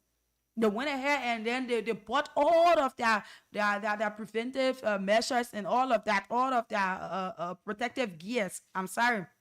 They went ahead and they did it. And these same people, they were in the know that these people were doing it. Let me just come in, Samara. You started to make a very good point. Let me just come in. Mm-hmm. You see, it tells any logical person that the Inspector General of Police lacks the common understanding. Mm-hmm. Like the way they say, you talk before you think. It is always good to think before you talk. But if you talk before you think, then it makes all of what you do to not be right. What am I trying to say? So, it said that the Inspector General is now confirming to us that they take decisions before they think about the aftermath of the decisions they take, or they just run the police on their unprofessional way. Now, if they run the police and they think before they take decisions, what will happen here is they must have understand all it takes to carry out the function to bind or to require asked motorcyclists to register their bikes. All of what we're discussing today, it is the police. The police, they are the ones that cause all of what we're discussing. Because when you told the motorcyclists to register their bikes, you did not tell them to register their bikes in those communities. Everybody make business for profit. Were you to categorize the registration? But now we couldn't have been discussing this because, you know why? Tell the motorcyclists that we are not going to allow you people in Central Monrovia. So you're going to register your bike based on the community you find yourself. So it is that amount of money you're going to pay. So with that, when they register the bike, in fact, it will be very easy for you. In fact, the motorcyclists themselves will know that they are not to come to a particular point. But you generalize the registration. You did not put anything about this point, that point. The motorcyclists abide. You told them, say, to ride, to plow the streets of Monrovia, those requirements are to be fulfilled. To get a hembe, to register their bikes, and the guys have gone and they did all of that. Then how dare you come again and say you care for them? How will you care for them? You made them to spend money and you're depriving them to get the money back. Because the guys have spent money though. To register, some of them spend $200. Some of them spend $150. Some of them spend $100. Yes. They are yet to get their money. At least if they get their money, it is quite different. So, Mr. RG, on this part, the police failed. The police did not do the right thing. And the police is the cause for what's going on in the country. You don't strangulate people that way. So it tells us that you are not running the police on the professional stand to have conversation. Look at things that you want to do. Look at the pros and cons. What will stand to benefit? What are the risks associated? How will it be? Before you can come up. But you can just work out want some money and you say people should do this. If they do it, then you work out want some money, you change it again. No. It doesn't work that way. So are you thinking about all of the monies the motorcyclists they've spent? Are you thinking about it? How do you think they will get the money back? You go take more than 1,000 motorbike, you put into Chocolate City Junction. Let's be honest, for God's sake. You put 1,000 motorbike to Chocolate City Junction. How do you expect them to generate money? You go take 2,000 or because the motorcyclists are too much. And the reason why, in fact, they will get some of the monies that they will spend because they plow the main streets of Monrovia. But you say, oh no, don't come to Monrovia. Stop to Douala. So how can a man that runs, you have up to 2,000 or 1,005 motorbikes to Cardwell Junction and you say the people will make money? So Mr. Haji, you are even creating more harm than good that you are mentioning because it doesn't make sense at all. How you expect the people to generate the money? That you see, you compel the people. Here's the secret I'm getting. I might not be right. So the vice president had this connection with a group that is bringing in some new keke. Those 3-seater keke. Oh, okay. The same way you're bringing helmets. And the inspector general has been instructed to have motorcyclists removed from the streets so that those kekes will be sold and they plow the streets of Monrovia. If you see some of you that have seen they got a new keke in town now, 3-seater keke, a looking jelly car. I'm told I might not be right, but it is what I've received. So you get a group that doing it. So Gregory Coleman will do everything to have the motorcyclists so as to have those groups to allow themselves.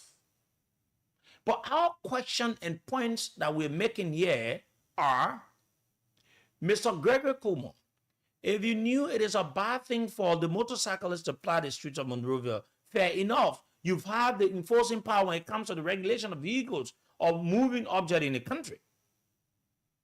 But why did you also force the same people you are forcing now to register, to buy embeds, to follow all of the rules? That's my point. They were the rules that they needed to follow to have you. access to Monrovia. That is my point. And you know, Sekou, what I said was that the fight that Greg went ahead, they had some people that carry on the act. It is just fair enough that those people who are being involved, they bear the penalty for the act that was being carried on by them. And at the end of the day, the others who are not involved, they continue the legal hustle. That is how it works. Because it is for one man business that you put this thing on everybody hit. One man business, you want to put it in, you want to say, oh, the street of Monrovia, we're moving to a new level. Bikes not supposed to be in the street. Going other countries, you see as if bike flying their main roads and all of that. That is not the issue. Because the countries out there that bikes, they are not flying the mirrors because they have the economy set.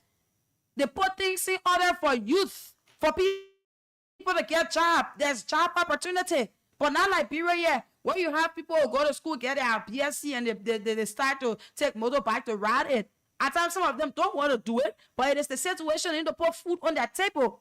So with this kind of economy, you cannot say, oh, let's take the people from the street due to so and so reason. I just thought that Gregory Cuomo, you're actually looking for a reason to remove the people from the street. That is it. That is my own thinking. That is how I see it. Because you have people who did the act already. Why not allow them to bear the penalty for it? Why include every other person who are not even around at the moment? Why you do that? Or why you did that? Excuse me. It doesn't make any sense. Then at the end of the day, imagine the cyclist said that when they register, they will give them travel lesson at card. Yeah. They get a travel lesson. And the people, if to say the motorcyclists were refusing, then by now we will be latching and you gotta be you gotta be in line with the law and everything. But the motorcyclists accepted. They did it. Then yesterday. So it's like the government now is against the people. Yes, so Samara, go ahead, take some calls. Yes, that is what is happening. The government, they are against them. Because they are doing it by all costs to remove them from the streets. And that's not the right way, because you compel these people, you force them to buy these things. It was what you did. You forced them to buy it. You forced them to buy it. So at the end of the day, you allow people to apply the street because they already have all of their materials. So why allow few group of people to create or carry on an act? At the end of the day, you want the majority to bear the penalty. It was what I said. As simple as that. If you want to say bike shouldn't fly the street of Monrovia, people have gone out, they have seen that motorcycles, they're not in the main streets and blah, blah, blah in other countries. Then the people there, they know as to some of the things that they put in place before they carry on that particular act. So it's just really enough that you be able to settle the economy, be able to create more jobs for people. When we're saying job, it doesn't have to be office job. Create it for people, and when they have the opportunity to do so, definitely, then you can say motorcyclists should leave the street. There could have been another way to do it. Okay, so let's take calls now. Let us take calls on this issue, and it will take us up to 9 o'clock. 9 o'clock, we take our guests, and the cash giveaway is on. We have our frequent players. Here, and by 9 o'clock, we said I want to give out another 20,000 Liberian dollars. Star 799 star 90 hatch. Star 799 star 90 hatch. It is the number Let me get the picture there. Star 799 star 90 hatch. It is the code to dial. And you're playing with 200 or $1.50. Let's keep the ball rolling from now till 9 o'clock. Let's get the same 15 persons to play more than 2-3 times so that we get a winner for the 20,000. The first person won from Buchanan. Let's get one person from Bong. Let's get one person from Mark beat, then we get one person from Monrovia. From Lofa, if somebody win from there, that's fine. Because Lofa, you people can still win, right? But you people won the house, and that was a very great one that you did. You can put in and win more and be able to win more. But let's get one persons from the county, one person, I mean, from the county, then we'll be able to go through with the draws here. So we do draw by 8 o'clock. Not 8, but 9 o'clock we do draw. Star 799 star 90 hatch. Play with 200. Play with $1.50 and win money. The numbers to call are numbers for the counties: 0773419502, 0773419502, 0555184711, 0555184711. These are the two numbers for the counties. And for exclusively the females, you call us on 0773-978-564, 0773-978-564. And those of you with M1 Rovia, 0779-003-835, 0880-907-907. This should be Brahma Williams. Morning. Samira, good morning again. Morning. Brahma Williams. Samira, I listened to the recording of Greg Como. Samira, la make la. Samira, Greg Como, Greg has become one of the most liars in this country. Greg Como sat down on the radio yesterday telling that people that to where they stop the motorcycle or running, these are the areas that have the highest number of accident cases or case. What Greg Como lying for? You know how many accident cases between truck, they say truck there, and the motorbike on a car road. You know how many cases the motorbike and I say truck there on a diesel road. You know, Greg Como only using that me because those guys when I easily okay that day, they went, they destroy their police boot there, they went, you know, or how they call it, piper there, and they spoil their other checkpoint there. That's the reason why he's doing it, but it shouldn't be lying. Say these are the areas that had a higher case of accident. Greg Como, you lie to us. You lied to us. That area is not the area that had the highest case of accident. The car road, the diesel road, the Josephville road. You know how many cases there? Oh, that road, yeah, like be and that the motorbike. You know how many cases? Okay. Okay, thank you. Let's take more calls here. Half a call here, and let's play the cash giveaway. Dial star 799 star 90 hatch. Play with 200 to win 20,000 or 100,000 Liberian dollars this morning. We want to do a draw by 9 o'clock. We said 15 persons should play more than 2 times. The first person who won the 20,000, he played 10 times. He used 2,000. If you take 2,000 for 20,000, you left with 18,000 Liberian dollars. You still have more money. Even if you take 4,000 from 20,000, you left with 16,000. So that is how it works. So continue dialing that code and be a part of our draw. Morning. Good morning, Samira. Morning. Let's hear you. Please leave the noise. Please leave the noise. This is the voice of PSI, like, calling you from talking to the show. Yeah, my guys are just following you. Something or will get acting on. But here's the issue, Samira. One of the biggest economy in the world, which is the second, is China, right? The capital city of China is Beijing. One of the developed cities in the world, we got motorcycles in the capital city. Bangalore, the capital city of Thailand, we got motorbike in the capital city. In the height of the city of Bangladesh. When you come to Rwanda, one of the developing Rwanda. Very fast pills in Africa.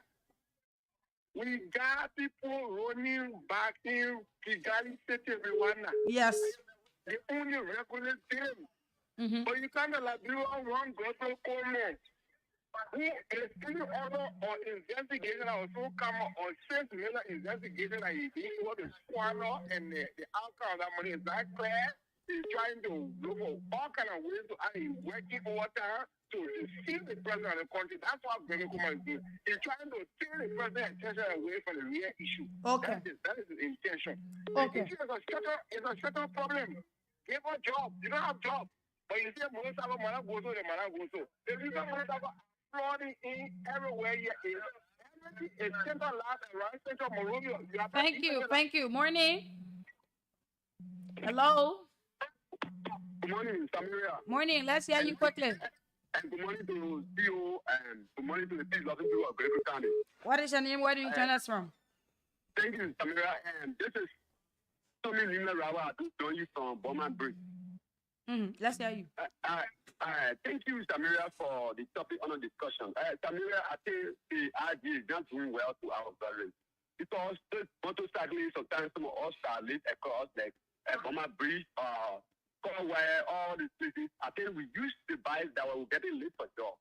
So at least once they give them the restriction that, oh, you people should carry your helmet and a reflector and then register the bike, I think they need to give our body check. And they too using the motorbike to feed their family and then put their children to school. So at the end of the day, they need to do things in a way that everybody will be satisfied. Everyone of Liberia, everyone of Canaan, it's not possible for everyone else to work with government. And this is Liberia we have.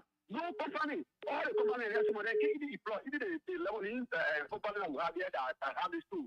They can employ people. Okay. They only make you to work. They only make you to work. Then at the end of the day, when you tire, they put it down and say, go rest because they don't want to employ. Okay. They not to employ. So they actually see better to see better they consider our brothers.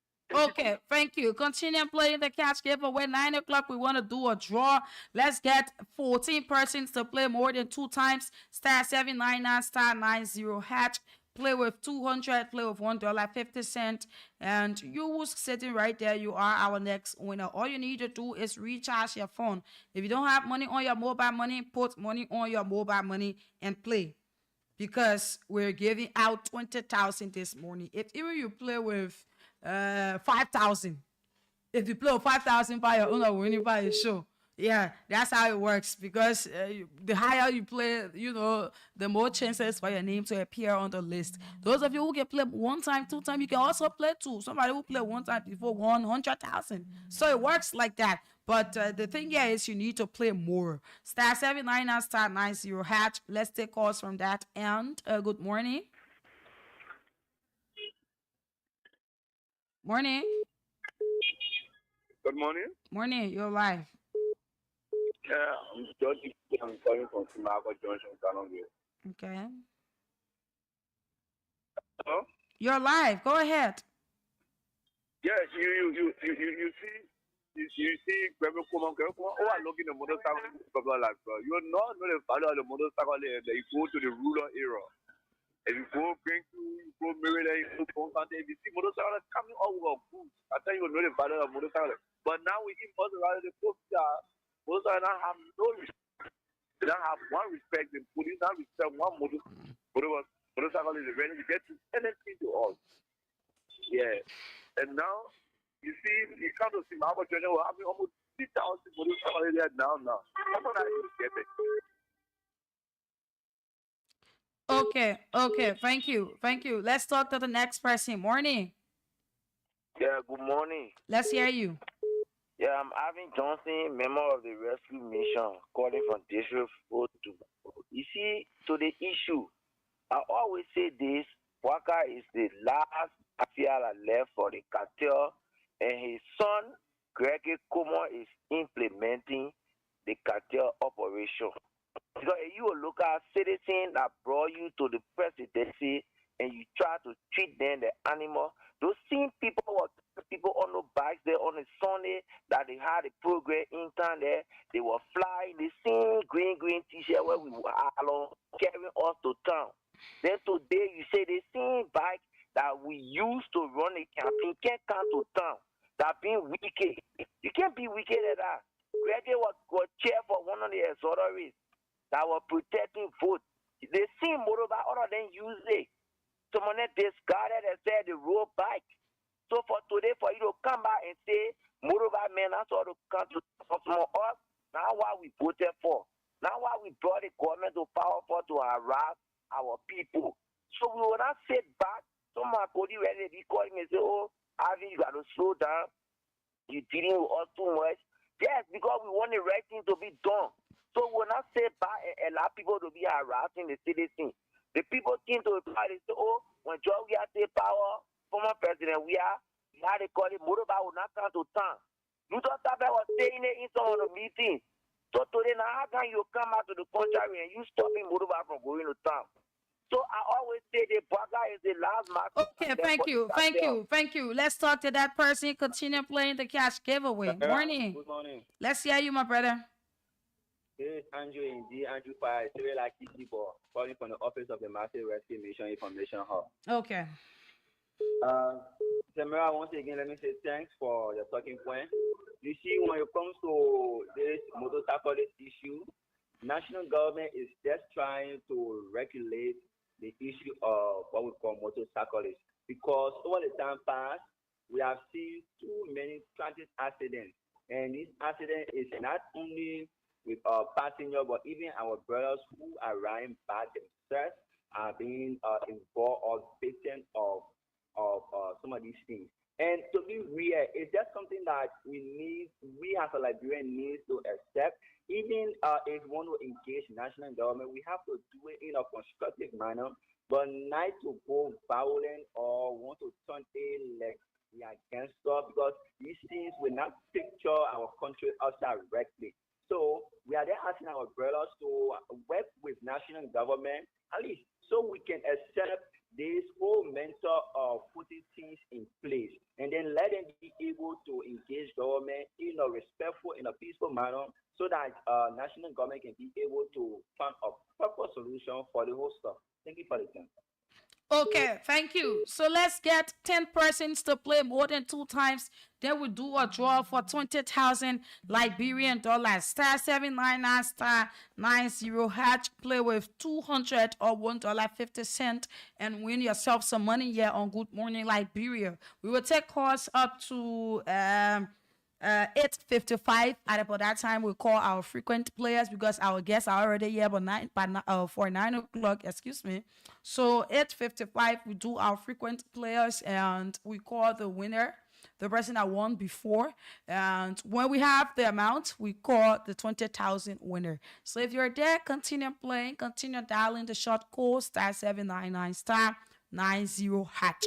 Star 799 star 90 hash. Play with 200, $1.50 and win money yet this morning. Let's talk to that person. Morning.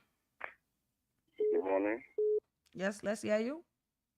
Yeah, I'm Brown Chitty, call from Kakata Sugar here. Mm-hmm. Yeah, is this Voice of Liberia? Yes, this is VOL. Yeah, let me say thanks a million for the program. Now, at least the issue of the motorcyclists, that at least they're supposed to try to do their best they can do, because they are taxpayers and the constitution of provides that everybody is more freely. So I think the police should be able to protect the cyclists. Yeah. I got one concern for you. Mm-hmm. Yeah, yesterday there's a lady, one serious guy, called from your station yesterday, called my daughter, asking my daughter to take the cash away. You say come again? One, I don't know if she's from your station, one serious guy. No, the person is not from this station. Oh, thank you. Yeah. Okay. Let's talk to the next person there. Morning.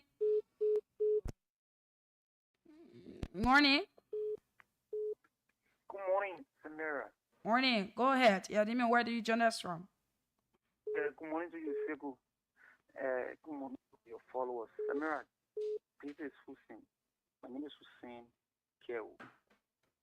So I followed the interview with Greg Imas on Sky FM. Let me fact, I know we, assume that there are islands in different part of the country, which of course I want to acknowledge, like one of the callers said, not well in this view, who have witnessed some of those accidents. But you don't have the data, so you will assume. But the police has the data.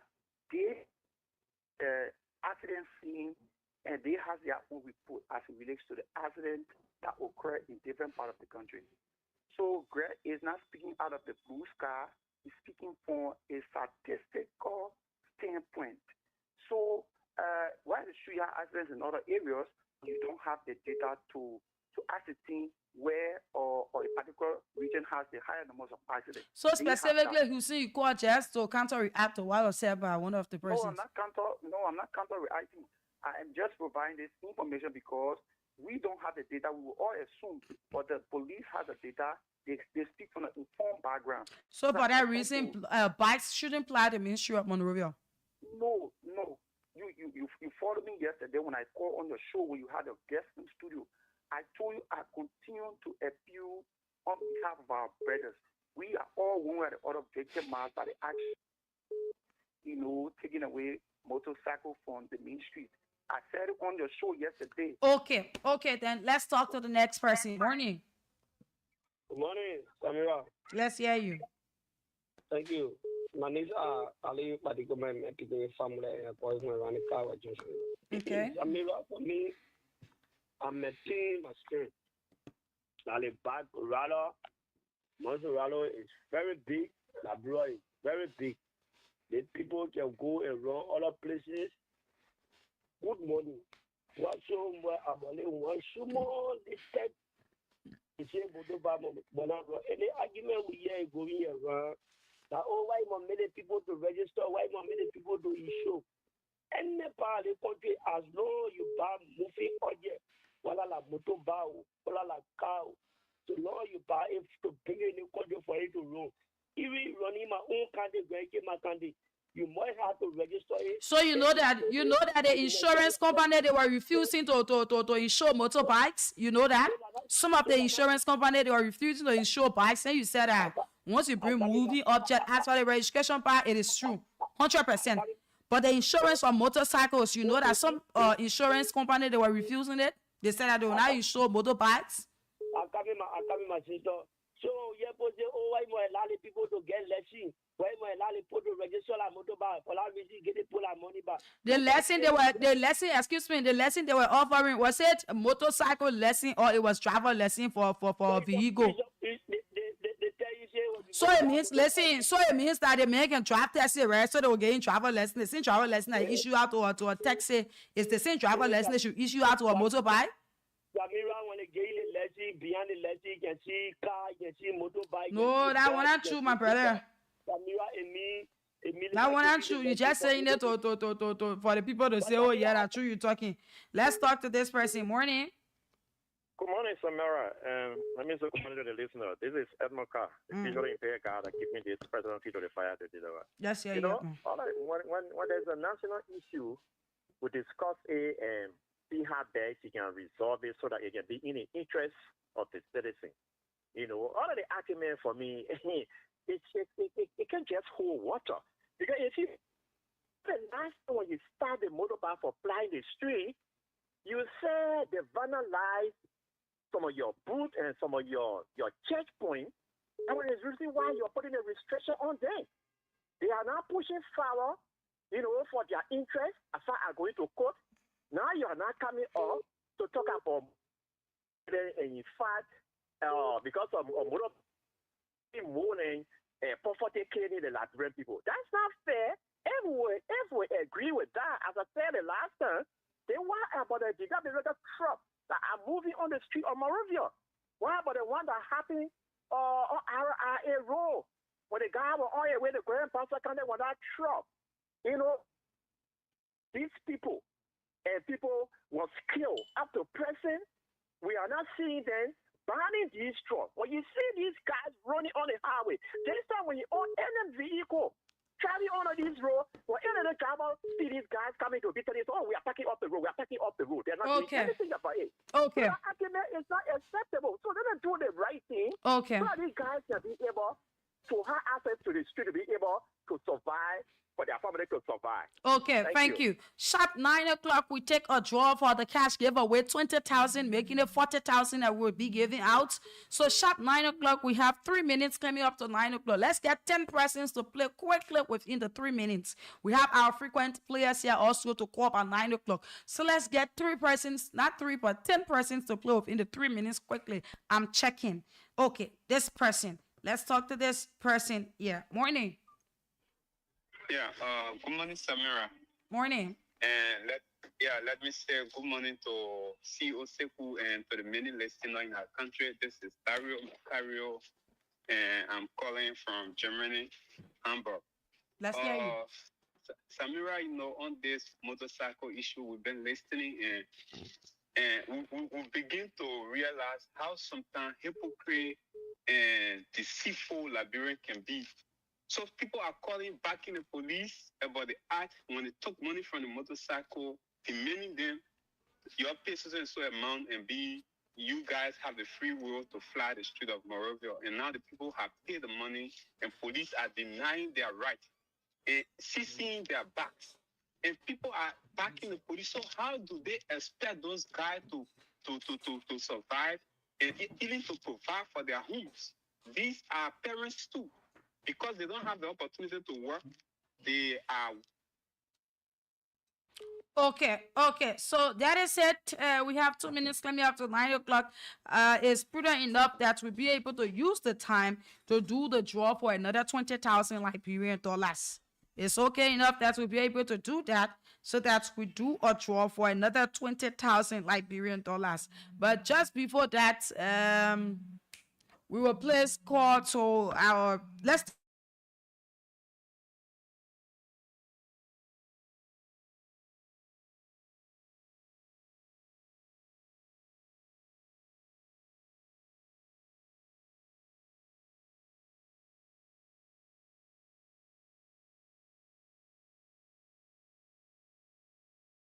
the motorbike rider. If you know that accident is becoming the item of the day or is more in the traffic, what you do, you establish training. You establish training for the people. You see? But that's why the police don't, did before. You see? But it's not to stop the people from going Central Monrovia. How will they make money? Then you get racing the life because there will be more armed robbery than before. You see? Thank you. Thank you very much for joining us. Let's take. We need to call the people, so I think it's better we just pass the. We need to call another winner for 20,000. Okay. Let's hold the calls now. Let's do that quickly. Yeah, let's go ahead. Okay, so the cash giveaway continues up to 10 o'clock this morning. We're about to take our second draw for 20,000. But just before we do that, we also have frequent players here. Those who have been playing the cash giveaway continuously. Each and every time we give out money to them as an encouragement for them to continuously play. So we have 3 persons here that we send $1,000 to each of them. It's better we call them to access to if they receive the money, and from there we go on to draw our winner for the 20,000. So while we're doing that, continue dialing the code. Morning. Good morning. My name is Samira One Line. I'm calling you from Voice of Liberia. Your name and where do you join us from? Okay, Augustine, we just sent you $1,000 this morning. Did you receive it? Okay, so you can use that to play the day to win 20 or 100,000. Okay, thank you. Let's talk to this next person. Yeah, then we do from there. We do our 20,000 Liberian dollars draw this morning, just before we go over to our guests. Okay, let's do that. Let's do it quickly this morning and be able to move.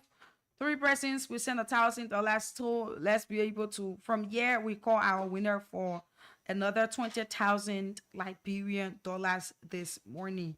Okay, it's what we're doing here. So continue dialing *799*90# *799*90# 90 hatch and keep playing with 200 or USD account. You play with $1.50 in order to win yourself 20,000 this morning. We're about to do our next draw, making it 40,000 that we'll be giving out.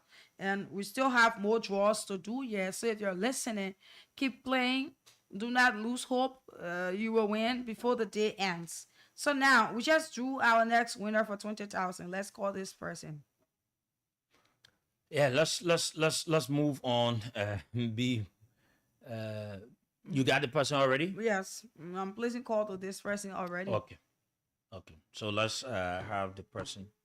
Yes, be he or she. This person 20,000 this morning. Yes, and we're still giving out more money. Morning.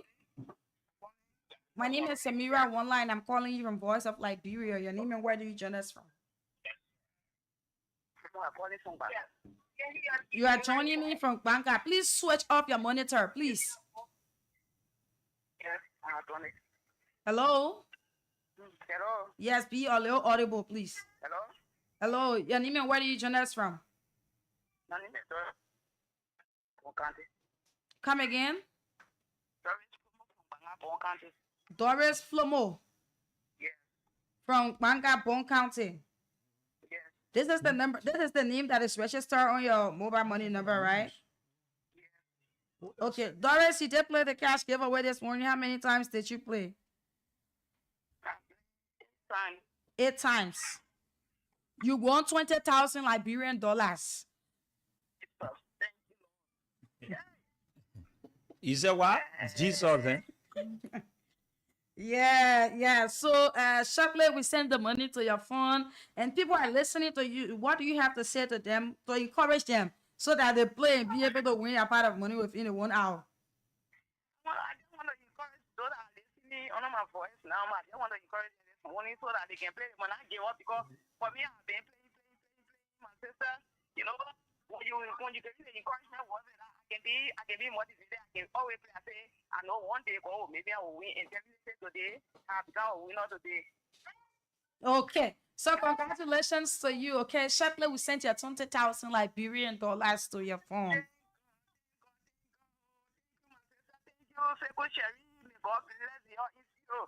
Okay. Okay. Thank you. Okay, so that is it. She won 20,000, making the 40,000 we just sent out. You can be the next winner by dialing star 799 star 90 hatch, star 799 star 90 hatch. Play with 200 Liberian dollars or $1.50 and win yourself some money. Yeah, we still have the 100,000. So play more than 3, 4, 5, 6 times to be a winner. Okay, the 100,000 is stay out. Like we announced here this morning, at about this time, we're going to have representatives or folks, for a better word, from the institution calling itself Town Center Youth Alliance, located in Caldwell, New Georgia, South Road, in the township of New Georgia this morning. And Wilson Bala, who's the chair, has joined us. Siafa Brahma, who's the co-chair. Blessing Bessie, who's the Secretary General. They've joined us here this morning. We're going to talk about their community and some other issues they think that are affecting them. And there are some other allegations they're making about the Township Commissioner in person of Patient Bender, who's the Township Commissioner. I think she was recently appointed, Samira. Mm-hmm. And when I saw her, I think she's a very young person. She's very young, and you know. So they've joined us here this morning. Let me start on by saying good morning to. Let me start with the chairman. Good morning to you, Mr. Chairman. Good morning, sir. It's an honor being on your platform this morning, and I want to say good morning to the peace-loving people of the Republic of Liberia. I also want to send out greetings to the peace-loving people of the Town Center community, as well as the hospitable people of Lofa County, specifically Kolahun District. So it's an honor being here this morning to represent the people of Town Center and to push the agenda of the Town Center Youth Alliance. Okay. What is it all about? Let me say good morning to your colleagues there. Good morning, my young brother. Good morning, veteran. Go ahead. I'm Siafa and Brahma, Town Center Youth. Just speak to the microphone, please. Good morning, veteran. I'm Sefa M. Bremer for Town Center Community Township, New Georgia. New Georgia. I'm serving as co-chair on the Town Center Youth Alliance. Okay. Let's hear you, my brother. Blessing, huh? Blessing, good morning. Go ahead. Good morning, folks. I'm Blessing SBC and honor to be on this video. The SD representing Blessing, I'm trying to get you. Go ahead again. I'm Blessing SBC. Speak to the microphone, please. I'm Blessing SBC representing Youth Alignment Town Center Community. Secretary General. Okay, Blessing. Okay. Let me go to the chairman. Mr. Chairman, welcome to our main studios. What is it you have and what is it that's going on in your community? So again, we want to say thank you for allowing us into your cousin studio this morning. We have come from the town center community with some burning issues that we think are unconstitutional, and we think that the Liberian people need to know about it. Somebody would love to know first what is the Town Center Youth Alliance. The Town Center Youth Alliance is a pressure group that seeks to promote democracy, good governance, the rule of law, as well as community education. So in representation of one of our functions today, we have come to speak against the illegal removal. We have observed a purported unconstitutional and undemocratic letter circulating the corridors of our community, indicating that the legitimate leader of Town Center in honor of Chairman Adolphus Akwegbanu Sr. has been dismissed with no reason from the office of the commissioner. So basically that is where we're coming from this morning, and we want to inform the people at Town Center that we are in their interest. The decision made by the commissioner goes against the constitution of our community. Town Center is a community that constitutes 7 sub-communities. And then we have the Atalanta community, we have got the Tracker community, Kabatan community, Survival Street, Fifth Island, Terrain, and Waterside. So the chairperson comes to power as a result of elections. And in order for any elected official to be removed from office, there is a proper process to follow. And that is, according to the Constitution, Article 11, it is clearly written out that for an elected official to be removed, the community people must come together, declaring a vote of non-confidence, and then having nothing less than 1,000 signatories to authenticate or prove their signatures. Is it the law that governs the community, or is which one of the laws you're referring to? It is a law that governs the community. In fact, this law was notarized. It was notarized and it has been used for some years back now. So the people of Town Center believe in the Constitution. Is it something that was agreed upon by all of the community members, or it is something few did? It is something that was agreed upon by the entire Town Center community, because we have leaders in all of these sub-communities that I just spoke about, and we call them block leaders. So they came together and they formulated the Constitution. It was adopted by the people. So the people have something to coordinate and guide their functions in the community. Now, the commissioner letter did not tell us as to whether she has gotten 1,000 signatories from the Town Center community to declare the chairman office to be an office that's a kind of office that she would dissolve. More to that, prior to her coming to the community, we received a communication from the angle of a purported group called Concerned Citizen of Town Center, indicating that they are an alliance of the Unity Party government, and that any individual who goes against the Unity Party-led government by indicating that you are a part of CDC, they will ensure that they will fight you and they will remove you from every position. They did do a communication to the commissioner office, which they share with us. We have in our possession.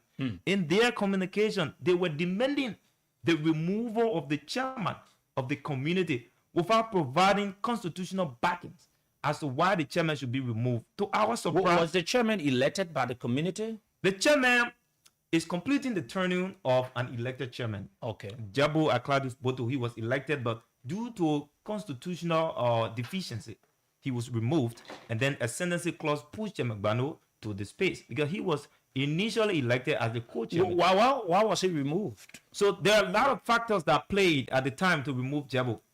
After our inauguration process, the lawmaker at the time, Honorable Abu Bana Kamara Sr., made a public proclamation of the 100,000 Liberian dollars to kick off the town hall project. Currently, we have a town hall project that's ongoing.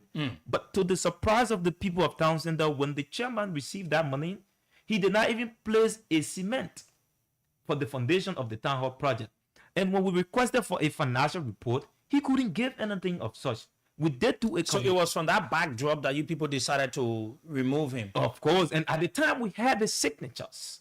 The people themselves took the revolutionary struggle to remove Chairman Boto because he was not in the interest of the ordinary masses in our town center. Now back to the commissioner issue. When the letter was written to the commissioner, she planned a visit after being. Who wrote the letter? The concerned citizens of Town Center. Are they also residents of the community? They are citizens of the community. Okay. So they did do the letter demanding that the commissioner should remove the chairman. After she received the communication, Were there points raised in that letter? The points that were raised in the letter, of course, there were points raised. And all these points did not legitimate. One, they said that financial misappropriation, which they did not even back their argument. They allowed that the chairman is not having a bank account for the company, which is a fake and misleading information. Do you people have a bank account? Of course, the community has a bank account at the moment. Do you have the bank account number? I don't have the bank account number, but the chairman is the signatory to that bank account. Okay. The youth chairman is also a signatory to that bank. I'm far from the bank account, so I need not to have more, friendliness with the bank account. But those that are in authority to monitor the activities of or the financial group of the community with regards to the bank account, they will be in the right position to provide you that information. So back to the commissioner issue. She did do a communication inviting us to a meeting. In fact, telling us that she was going to come to have an acquaintance meeting with us. When she was appointed? Yes, she was appointed on the 17th of February. She did the communication that the meeting was to be held on the 8th of March, which we agreed to. When we went to the meeting, she started presiding very excellently from the onset of the meeting, which I personally appreciated her. But at the later part of the meeting, she started going off balance. That is to say, she said something that the people of Town Center could not accept so easily. In her suggestion, she said, I have realized that people complain that people eating community money, one person can just take community money and eat it. So I would suggest that if the community is not having a bank account, you create one and make me a signatory to that account. I defaulted with that. I said, no, I can't agree to that thing because nowhere in Liberia have we seen a commissioner to be a signatory to the bank account of the community. From that moment, the entire meeting ground became a place How of no many rest. communities in the township of New Georgia? In the township of New Georgia, I wouldn't be exact, but I you can have be more exact. than one community. We have more than one community in the township Okay. of New Georgia, yes. But we are in the town center specifically. Okay. And town center has 7 sub-communities. And yeah, so when she made that proclamation, the people became furious and started to react to it. What she said later will surprise you. She told us that if we cannot have a common ground in the meeting, she will set up an interim leadership before leaving that very day. So when she made that statement, we came to a point of realization that the statement made by the concerned citizen is now becoming to manifest, because they told us that they were going to meet the commissioner and that the commissioner was going to remove the chairman. We saw the letter parading, which we contacted the chairman. The chairman told us that he himself has not received the letter yet. How can you dismiss somebody without forwarding a communication to the president? I think the president... Is there anything in the law that governs the community that talks about the involvement of the township commissioner in any of your activities, or particularly at the point of election in terms of chairmanship and other areas? Nothing of such. In fact, the constitution is very clear. It gives the chairman the authority to appoint the election commission. Let's do you have your bylaws or whatsoever that governs? Of course, we do have it here with us. So quote that point where it says, and why should the... But there's nothing there that talks about the involvement of the township commissioner? There's absolutely nothing that talk about the involvement of the township commissioner. Okay. So when they have the election commission here, like I was telling you, Article 9, Section 1 state that the chairman shall appoint the election commission with the consent of the executive committee and the council. Now, who makes the council? The council constitutes 5 persons. Who are they? That is, the youth chairperson is 1. The community other chairperson, which is the current chairperson of the town center, Chairman Bano, is 2. And we got 3 councils. that were elected during the electoral process. So these are the people that constitute. Okay, so the council. whenever you go for elections, you elect 3 persons for the kinds of issues that serve on the council. Sure. So the commissioner is not part of any of the council board or whatsoever. She's not part of any of them. No, not just her, but commissioners now. No, not Because just her. You're Any other speaking in commissioner. a context where you have other commissioners. She will not be the commissioner all the time. She's not. She's not. So even at the point they said the election commission shall be appointed at the end of the leadership tenure. That means the constitution clearly indicates that the chairman term is supposed to expire before he appoint an election commission. And if you try to do do you have a clause in your constitution that gives reason for one removal? Of course. What it says? Would that clause, what it says about if a chairman, if the community want to remove a chairman, what do they need to do, or what the law says about that? So this is it. If you go to Article 11, it has to do with the removal of office, from office rather. And it is clearly written that all officials may be removed from office by a petition from the residents with not less than 1,000 signatories, indicating the names, block, and structure and contact of these people that will sign that document. That is what we have written in our constitution. And it should be presented to the council and the commissioner for final decision. Is there a specific amount of number that you need to get to remove a chairman? Not less than 1,000. So you must have 1,000 plus 1. It means the direct community members. Yes. Not just officials. You are right. The direct community members, they must have 1,000 at least plus 1. With their numbers. With their numbers and their signatures. In fact, the blocks that they reside in, like I told you, we have 7 sub-communities, which we call blocks. So, so that's how it's looking like, you know. But the commissioner has not followed any legal process. And we, as citizens that believe in supporting democracy and the rule of law, we want to categorically state that the commissioner decision, it is unconstitutional. That's why we have come this morning to resist that decision, and that we are not going to accept it until due process. You said some community members, they said concerned citizen. You want to read that letter? And then we also, you said the commissioner sent a letter. We also want to know what are some of the things in the letter, you know, 2 letters, so that the public will understand exactly what you're talking about. And then we will move ahead from there. Okay, so let me get the commissioner letter first for you. Read the concerned citizen first, because the commissioner letter must have, generated from what the community people send. Great. Okay. So the letter reads, concerned citizen of Town Center, Caldwell, New Georgia, in Montserrat County, Republic of Liberia, February 26, 2025. Commissioner Patience Malo Benda, Commissioner, New Georgia Township, Montserrat County, Republic of Liberia. The reference is letter of complaint. The concerned citizen of Town Center demand the immediate investigation and dismissal of Chairman Adolphus Akwegbano Senior for constitutional violation, fraudulent financial report, and conducting fraudulent election in Waterside community. 2. Constitutional violation. The Chairman Adolphus Bano has arbitrarily violated the Constitution of Town Center of Caldwell, New Georgia, but not taking the Town Center to election in time. According to Article 9, Section 1.1 of the Town Center Constitution, which states that all elections shall be held on the 3rd Saturday in February. All elections in the Town Center shall be closed, and by secret ballot, as may be determined by the Election Commission. Voting shall be done through the blocks created by the Election Commission. Representatives from these blocks will constitute the voters not less than 18 years and shall be registered with the Election Commission. Chairman Adolphus intentionally violated the Constitution without any tangible reasons. The Town Center was not in any crisis. In fact, during the chairman's recent report to the community, he did not indicate any reason for such deliberate violation of our Constitution. Our rules and regulations must be respected to the core. Such violation demands immediate investigation, and drastic action should be taken against the perpetrators. We demand the immediate dismissal of Chairman Adolphus Bano. Article 12 of the Town Center Constitution states that the Executive Committee, in consultation with the council appoints 4 persons for the cemetery management. These include a cemetery supervisor, an agent inspector, the chief engineer, chief engineer. Chairman Adolfo Bano unilaterally appointed 6 persons, which include 4 of his confidants and 2 family members.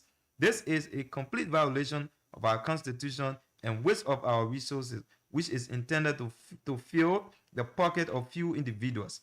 We demand the immediate removal of Chairman Adolfo Bano fraudulent financial report. So they're saying the recent so-called financial report given by Chairman Bano was a complete financial marriage. There was no information regarding receipt of financial interactions. According to Article 12, Section 2.0, all payments of spot within the cemetery shall be deposited into the account of the community, and the deposit slip brought to the financial secretary for relevant documentation.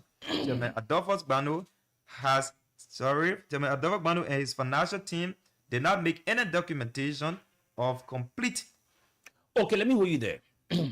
With what you've read and all of those allegations, are they not truth? In fact, they are false, they are unfounded, and how will you say so? Yes, we're saying so because we have the evidences to prove to the effect. Okay. Now, in their communication, they asserted that the chairman appointed people without the consent of the council, which is fake. Like I just told you, the council constitutes 5 persons. And when an appointment is made, when one person isn't there, it does not really indicate that that appointment cannot be accepted. So in time past, what we observe is that one of the councils, that is the council chairman, he was not present when the appointment was made. So we had 4 persons from the council that endorsed the appointment that was made by the office of the chairman. Even to come up and allege that the chairman appointed his family member to work in the cemetery is also a blatant lie. It is a lie, because if you check the number of persons that are working in the cemetery, there is no one person that carries the name Bano in that cemetery. If they can prove that today, then we'll take them to be serious-minded people. But they just create these unseen reality. They're not existing. So that the people... How many years remaining for the turning of the current chairman? So it's just about a few months to go. A few months. Yes, because... It ends this year. It ends this year, specifically on the 25th of June, because we were inaugurated, or the leadership came into power in 2022, June 25th. And according to the Constitution, every elected person should serve 3 years. Okay. So what do we read the letter from the commission to is it to the community or particularly to the officials of the community? The letter from the commissioner goes directly to the chairman. So they say New Georgia Township, New Georgia Junction opposite Flood Center, Japan Freeway, Montserrat County, Republic of Liberia, March 17, 2025. Mr. Adolfo A. Bano, Chairman, Town Center Community, New Georgia Township. Dear Chairman, I bring you sincere greetings and best wishes. Mr. Adolphus Akwe Bano, you are hereby notified that you are no longer chairman for the Town Center Community within the New Georgia Township. Your removal from office is based on the following counts: the appointment of the Independent Election Commission without the consent of the council members according to section 1.0a. It is the commissioner letter you're reading? Yes, it is. Okay, go ahead. Yes. Of the Constitution of Town Center. Your failure to carry the community to election on the 3rd Saturday of February of this year has stated, as stated by the Constitution of the community, section 1.1. Therefore, the council chairman and the members of the board, which we do not even have. There is nothing like a board in Town Center. I don't know how she created her own position like that to put it in this letter. The entire Town Center, we do not have anything like a board. So she said, the council chairman and the members of the board shall appoint the interim leadership beginning March 17 to March 21, 2025. And they are also charged with the responsibility to select 7 persons which shall include all of the blocks and it should be people with good moral standing and integrity to make up the interim leadership. The 7 persons should include 4 males and 3 females. The interim leadership is to work within 2 months to conduct the community election, and the outgoing chairman, Mr. Adolfo Bano, you are kindly advised to adhere to the request from the interim leadership for the best interest of the community. So is it that the similar thing that the concerned citizens raised in a letter, it is the same thing she had in her letter? Same old thing. Without doing any investigation. In fact, she has never investigated any one moment in our community. Is there anything in the Constitution that gives the commissioner the right to investigate? Not just the commissioner, any other person. Before you take a legal action, you must first investigate. And being a public, I want to know whether she has the right to get involved into the activities. She does not. She does not. But she's also the head of the township. She's the head of the township, but the voice of the people matters. But people must have complained. The people that complain, look at, we are in a democratic state, right? So we subscribe to democratic tenets. In the process where you have a minute portion of the population, you can't even take these guys to be serious-minded people. Why you think they should not be taken serious? They can be taken seriously because the Constitution... They are community members. They are. But the Constitution clearly outlined that you must have 1,000 signatures rather. So in their communication, they didn't include or attach the number of persons that have affixed their signatures to the allegations that they have leveled against the your issue is the commissioner should have investigated, call all of the parties or all of those that were accused. Good. Before coming even there were facts. Yesterday, she doesn't have that right to take certain decisions. As per our constitution, she does not. No. So where are we? So we are in a place where the people are trying to politicize every little thing in our country. Most especially with this issue of CDC and Unity Party. The issue of the concerned citizen telling us that they have the gavel of authority in their hands. So they're going to do everything humanly possible to get rid of every sedition.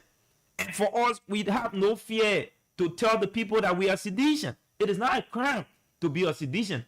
We are Liberians too, so we should be having that right, that constitutional right, to affiliate with any political party of our choice. There are other ways you can get a particular place to consider as a base, as a political scientist or a political species. Engage the people, settle their needs, instead of coming to use radical approach when you are aware that the other people too from the side are also radical people. So we have come today to tell the commissioner that her decision is unconstitutional. It violates the organic law of our community. Hence, are you people going to resist this thing? We have already started resisting. We are not going to. He has sent a letter already. In fact, the fact that the letter did not even reach the chairman office is an indication that there is a foul play. The letter did not reach? No, the chairman has not received. How you got the letter? In fact, the concerned citizen received the letter, and the youth chairperson received this letter too as well. He was called to a conference to their office, and after they had a conference, they gave him a copy of the letter, and they failed to forward a copy of the letter to the chairman. By all indication, the chairman should be the very first person to receive this letter. So since the letter came, what has been the advice or the move of the chairman? In fact, the chairman is calm. He's not even threatened by the situation. He has told his people to remain resolute and remain focused as a community, because no kind of weak tactic can make him to be deterred as a political leader. But don't you think it is just fair enough to have a conversation with the commissioner to know why she did what she did? It's fair enough. It would have been fair enough if the commissioner, as the head of the township, would have called a conference to settle the problem, if only there is or there are many. Since the appointment of the commissioner, what has been the relationship in terms of the chairman and that of the commissioner? Because there's no way any of the parties can work without the involvement of another the other party. So when she was first appointed, the chairman told us about her, and then we appreciated it. She even planned a program to come and fellowship with the kids. But then the program did not materialize for whatsoever reason. We don't know. I think she and the chairman, they had some delay for which the program did not materialize. So they've been having something on a kind of cool level. I mean, they're friendly. But at this point now, where we're seeing people taking political decisions to affect a community, issues that are supposed to be settled from the national level has not been brought to the local government. Just the same way today we are So you're accusing that the township commissioner, what's the lady name? Madam Bender. Okay, Patience Bender? Patience Bender. Okay, so you are accusing the township commissioner, Madam Patience Bender, like you said, is trying to remove the chairman and other officials of the community because of their alignment to a political institution. The allegation comes from the fact that the concerned citizen told us that because they have an alignment with the Unity Party government, they are going to fight every person that is attached to CDC. So that alone is sufficient, and she has come from the angle of the Unity Party government, which we do not have problem with, but we should also be given the leverage to exercise our political freedom and our constitutional freedom as well as citizens. So from all indications, she is acting on the demand from those folks from the angle of the Unity Party, basically the concerned citizens that came from the town center community. Let me hear your guy. What do you have to say? Okay, thank you. Let me appreciate you for sharing platform with you, veteran Sekou. And once again, I'm Safa Brahma. Sorry for the cool quality of my voice. So let me just skip into their complaint. There were 2 counts that the commissioner raised by dismissing the present leadership. So let's look to the Constitution. The Constitution, Article 9, Article 9, Section 1 says, there were back there. So we say we are asking, let me first say, congratulations to the Commissioner Manabena on her appointment. Her appointment inspired us as young people. Her story she shared on Facebook, we saw it from the slum side, from the slum committee, and it gave her hope that when Manabena can reach this level, we too can reach there. So we saw it because town center have been going through a power struggle, our town center for years. So then the Constitution, there's a contradiction. So we really want for the commissioner to call the both sides, investigate. Read what the account. Okay, the account, the backing, the provision that back the account in the Constitution, here is this. Article 9, Section 1 say, all elections shall be held on the 3rd Saturday of February. Okay, then this is the contradiction aspect of it. It also gave they say Articles 9, Section 1.3 also say all elected officials shall serve tenure of 3 years. So yes, because of the power struggle back in town center, we have breached this terms table. Actually, it shows the Constitution is saying that we should go for election February. Yeah. But because of the town table of power struggle, we have breached it far back. Even the predecessor of this leadership did not go for election February. Okay. But now they are using it as a yardstick because it's stated. But here's another provision to the back leadership that is saying it goes for 3 years. Yeah, go for 3 years. And this man is in 2 years, 9 months. So then, what we want the commission to do is to call upon go ahead. Is to call upon the both parties, call on the leadership and that of the concern. There's a way we can go for election. There's a way we can go for election and then have an amendment in this constitution. Because the present terms of that constitution, the commissioner now is saying that the honorable chairman should waive a 3 month in power, which gave him a legal right. He was elected. So here's the backing of, here's the constitutional backing of what I'm saying. Let's look at the Constitution. Article 9. Article 9 clearly states that the chairman shall appoint the election commission with the consent. Now, B say the commission shall be appointed to conduct election in town center. And then this appointment comes at the end of the tenure of the chairman. Okay. And their second count, Honorable Chair, I just wanted to speak on that because there were 2 counts. One was not having election in February, and the other one was the council, the town center council is now in concept of the appointment. The IECN. Who are those members of the town center council? The town center council consists of the adult chairman, youth chairman, the youth chairman, and the 3 councils. And the 3 council. And in the meeting that the IEC were commissioned, all these people were in the meeting. So who are those council that are complaining that they are not aware of the action of the chairman? So what I'm saying, because I'm from a rescue background. Oh, you from Unity Party? Yeah, so I don't support the Versus polity. You know, the Versus polity have carried our country far back. Also, you Unity Party man. Yeah, I'm a Unity Party man, and I'm impressed of the president appointing young people in such position, and we are asking the commissioner to reverse or review or decision. Okay, let me ask this guy, then we'll go and I will try to call the commissioner to hear or sir on this matter. Yeah, what have you just said based on some... So, Blessing SBC is my name, and I'm honored to be here today. Thank you, veteran, for the privilege. So, all of my colleagues have said it all. It's so frustrating that the commission arbitrary use of power on a delay elected government. So, let me propound on this. It has been a common occurrence in Liberia election. To be here, date otherwise date that the election law of the country. On the larger scene, reason may include complaint filed by an aspirant, lack of funding, electoral conflict, that need adjudication by the court. That's the only way people can be removed from power. Okay, so in short, you think that such was not followed and it is not good, right? Yes. And it should not happen. It should never be. Okay, so to have a fair share, let me try to see as what I can have the township commissioner. So will you permit me to squeeze in something about it? So while in the process we were observing the electoral process in town center, and then to the surprise of the people of town center, the commissioner just put a halt to the entire process without telling us any. Okay, let me hold you there. I think the commissioner should be on the line. Good morning, Madam Commissioner. How you doing? Good morning, listeners, and good morning to the people in studio. Good morning to Sekou. Okay.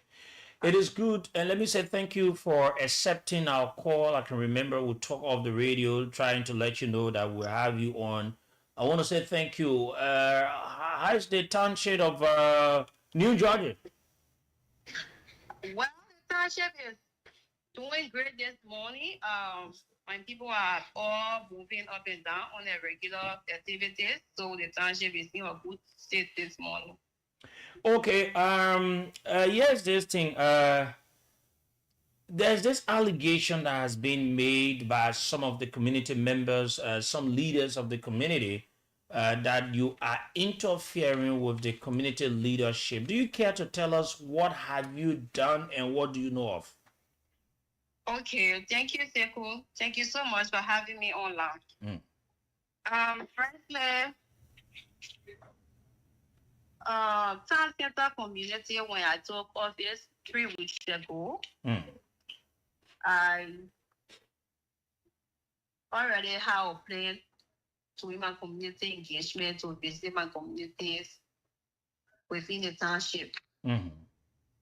Before then, I received a communication from the concerned citizens. So after receiving the communication from concerned citizens, I then wrote a letter which the guy still does not have, inviting the leadership to a meeting. And they came here that day, my clerk and my chief of office staff shared the meeting that day. Wow, went to Ministry of Internal Affairs. So they had a meeting and then they left. So when they left, I still decided to visit town center. So I visited town center to find a way forward pertaining to the election process that was going on there that day.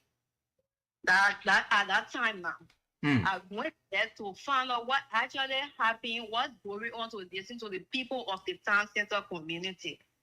So I got there and then we started having a conversation.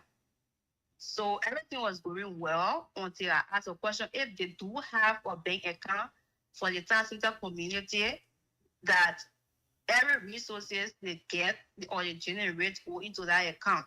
So some people say yes, some people say no. Some people say yes, some people say no. So it's not accurate. So I suggested to them, I said for transparency and accountability, if they can allow me to be just signatory, but I don't need anything from you people, just to help you people to do the transparency aspect. When John Brown take 20,000 from there, the purpose John Brown going to wait for, the matter of fact, you all will know that John Brown took 20,000 to go and be a town center, Palawa, what or whatsoever. So they just started murmuring, and started disturbing. They could not listen. The other person saying different thing, the other person saying different thing. So I talked to the chairman, I whispered here. I said, oh, chairman, if you do have a bank account, can you please bring all the necessary documents, bring it all and bring it to my office? I whispered here. He said, but if you read the bank, you can even get access to the account. I said, no, I'm not the one that's supposed to read the bank. It is you that's supposed to communicate with the bank, and it will give you all your bank statement. So that day, I told him, I said, oh, chairman, whispering, yes. I said, chairman, you have to put your horse in order so we can move forward. I came here so we can find solutions to everything that is going on. But even the chairman wasn't able to put his people under control that day. So, Madam Commissioner, let me ask you, during the conversation, I will try to be asking so that we all can have, when did you go to the community? You say, before you invited the community leaders for a meeting or after? When I received the communication from concerned citizens, I called the leadership to meeting first to hear from them before going to town center to have the meeting there. Okay. That was how it went. So it means you must have gone in that meeting with an informed background of what exactly you wanted out of the meeting. They were already here. We sat down here and discussed. When I received the communication, I did not just go to town center. Okay. I called the leadership here for a meeting and they came here. I sent a communication that I invited them over. They came at the office before I could even go to town center. And visiting town center it was part of my plan. Okay. Doing my community engagement. So when the concerned citizens brought their communication, I decided to read them, invited them. So is there any law what they're quoting and which even the concerned citizens they quoted in their letter to you is the community constitution, and they said the community constitution disallows your involvement into their leadership. Do you have any right to interfere into their leadership? Okay, so I will encourage you to go and look at the Local Government Act when it comes to that. So if I do not have any involvement with my communities that I have within a township, then who am I? Okay, so in having the right to do that, does it? Do you also have the right to determine who to become chairman or when they should go for election, or to dictate as to how the process should be? First of all, there's nothing called dictate. Yeah, so I just want to get that clear. Okay. Every community have a constitution that guides the community, and the commissioner office also have a copy of that constitution. They themselves bring it to the commissioner office. If the commissioner office is supposed to get involved with the activities, why do you think the community brings copy of their constitution at the office of the commissioner to know what it says, what the community should do, what the community should not do? Because one of the things in our constitution it says that a chairman should lead a community for 3 years. Yes. So have you find out to know whether the current chairman 3 years has expired? Okay, first of all, when we had a meeting in Carwell that day, it didn't end well. We left.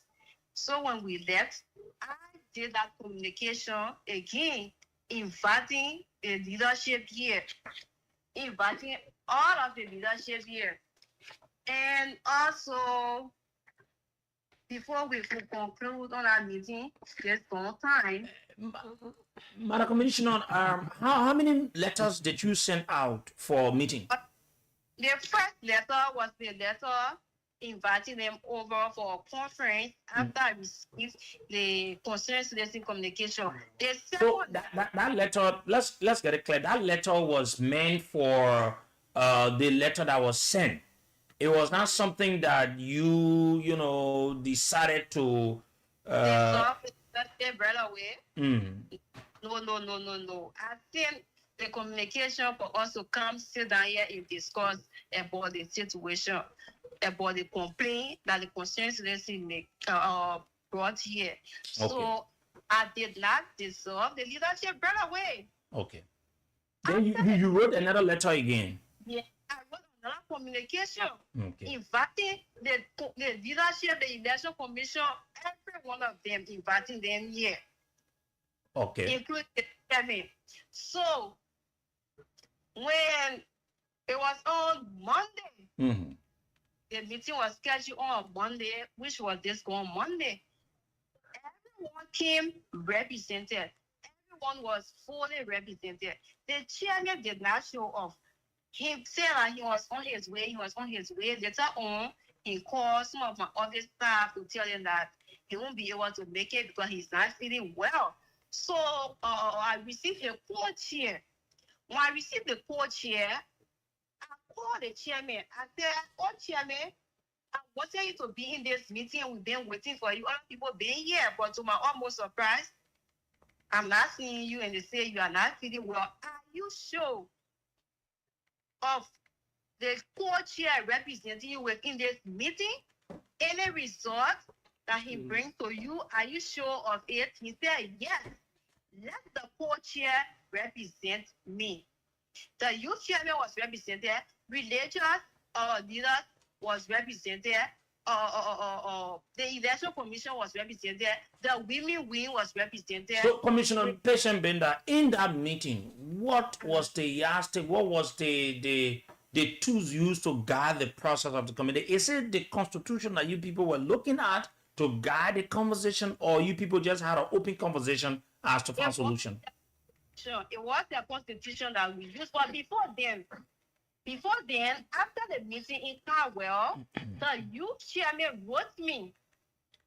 He said a lot of things, even mentioning that anyone go against their constitution, they have the right to sue the president, even though the commission also has the right to sue.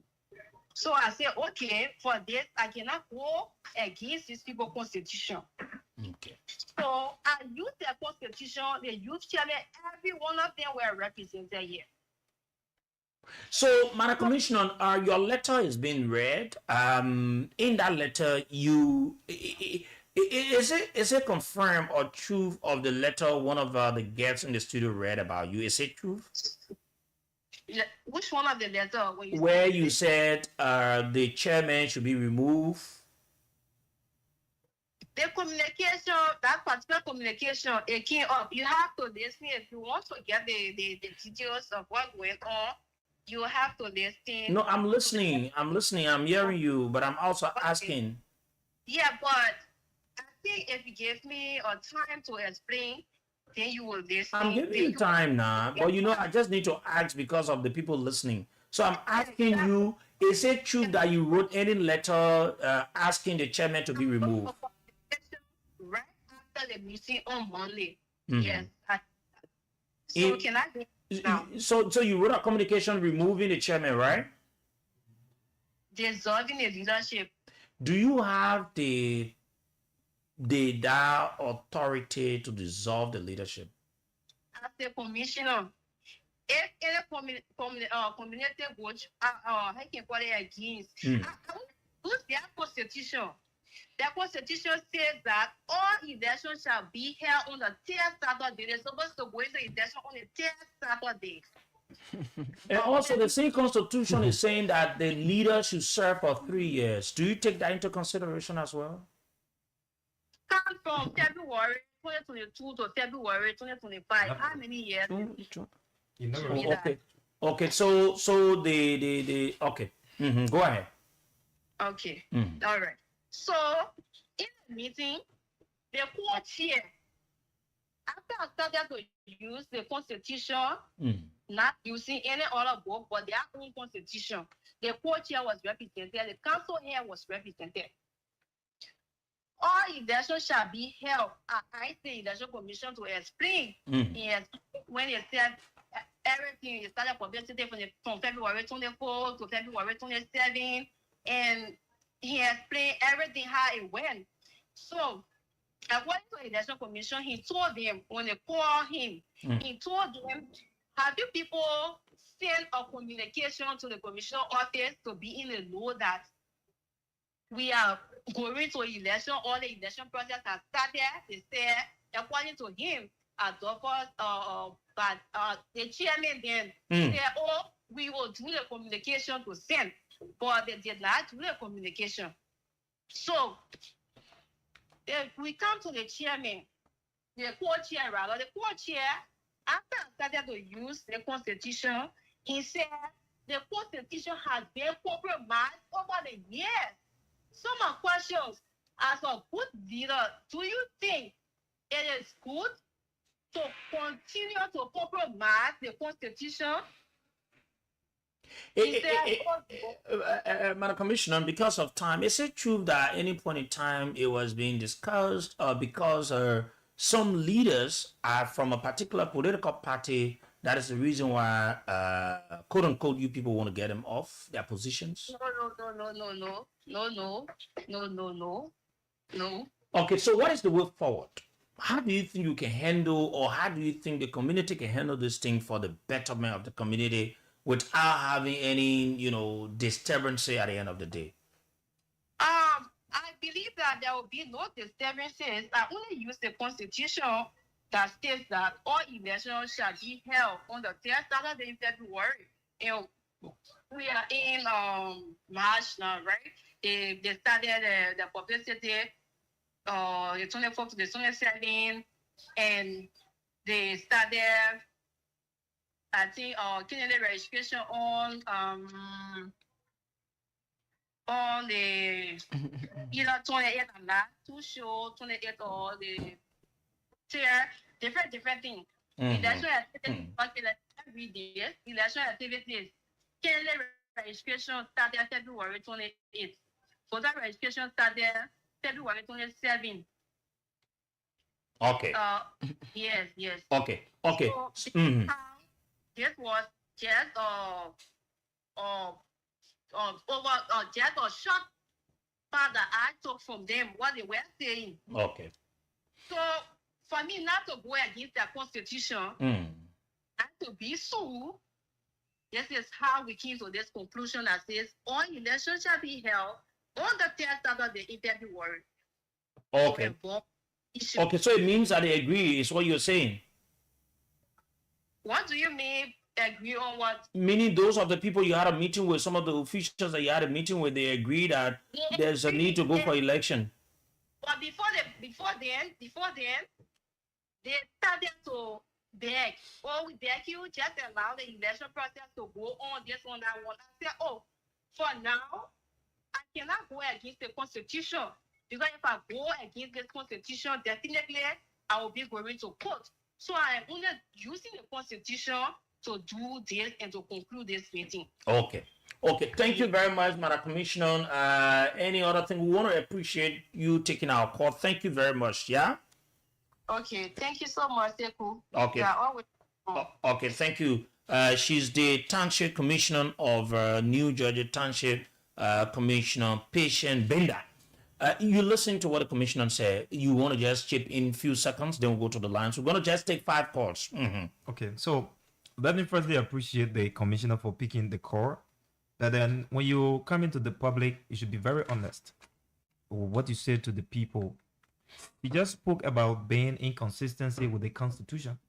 And then she has not been informed that when elections are held, the day of the election does not cancel or terminate the current leadership tenure. I think she needs to be told that from the angle of the township and even the General Republic of Liberia. When elections are held in October, it does not terminate the presidential tenure in Liberia until inauguration is planned. Very good. Thank you. So let me take us back to the last election. last elections were held in April. April 2022. 22. So I don't know where she's coming from to say she's not going against the Constitution. So it means it ends in April, April, May, or June. So because when was the inauguration? The inauguration was June 25th. So in 2022. Exactly. Yes. So in 2025, Yeah. 2022, 2023, 2024, 2025, June June. 25th. Okay. Good. That's what I'm saying. She was not told the real information. Okay, let me go to the lines, my brother, because no time, we're running out of time. No problem. Let me go to the lines. For those of you in Monrovia, the numbers to call, the numbers is 0770 942-048, 0770 942-048, or 0880-907-907, 0880-907-907.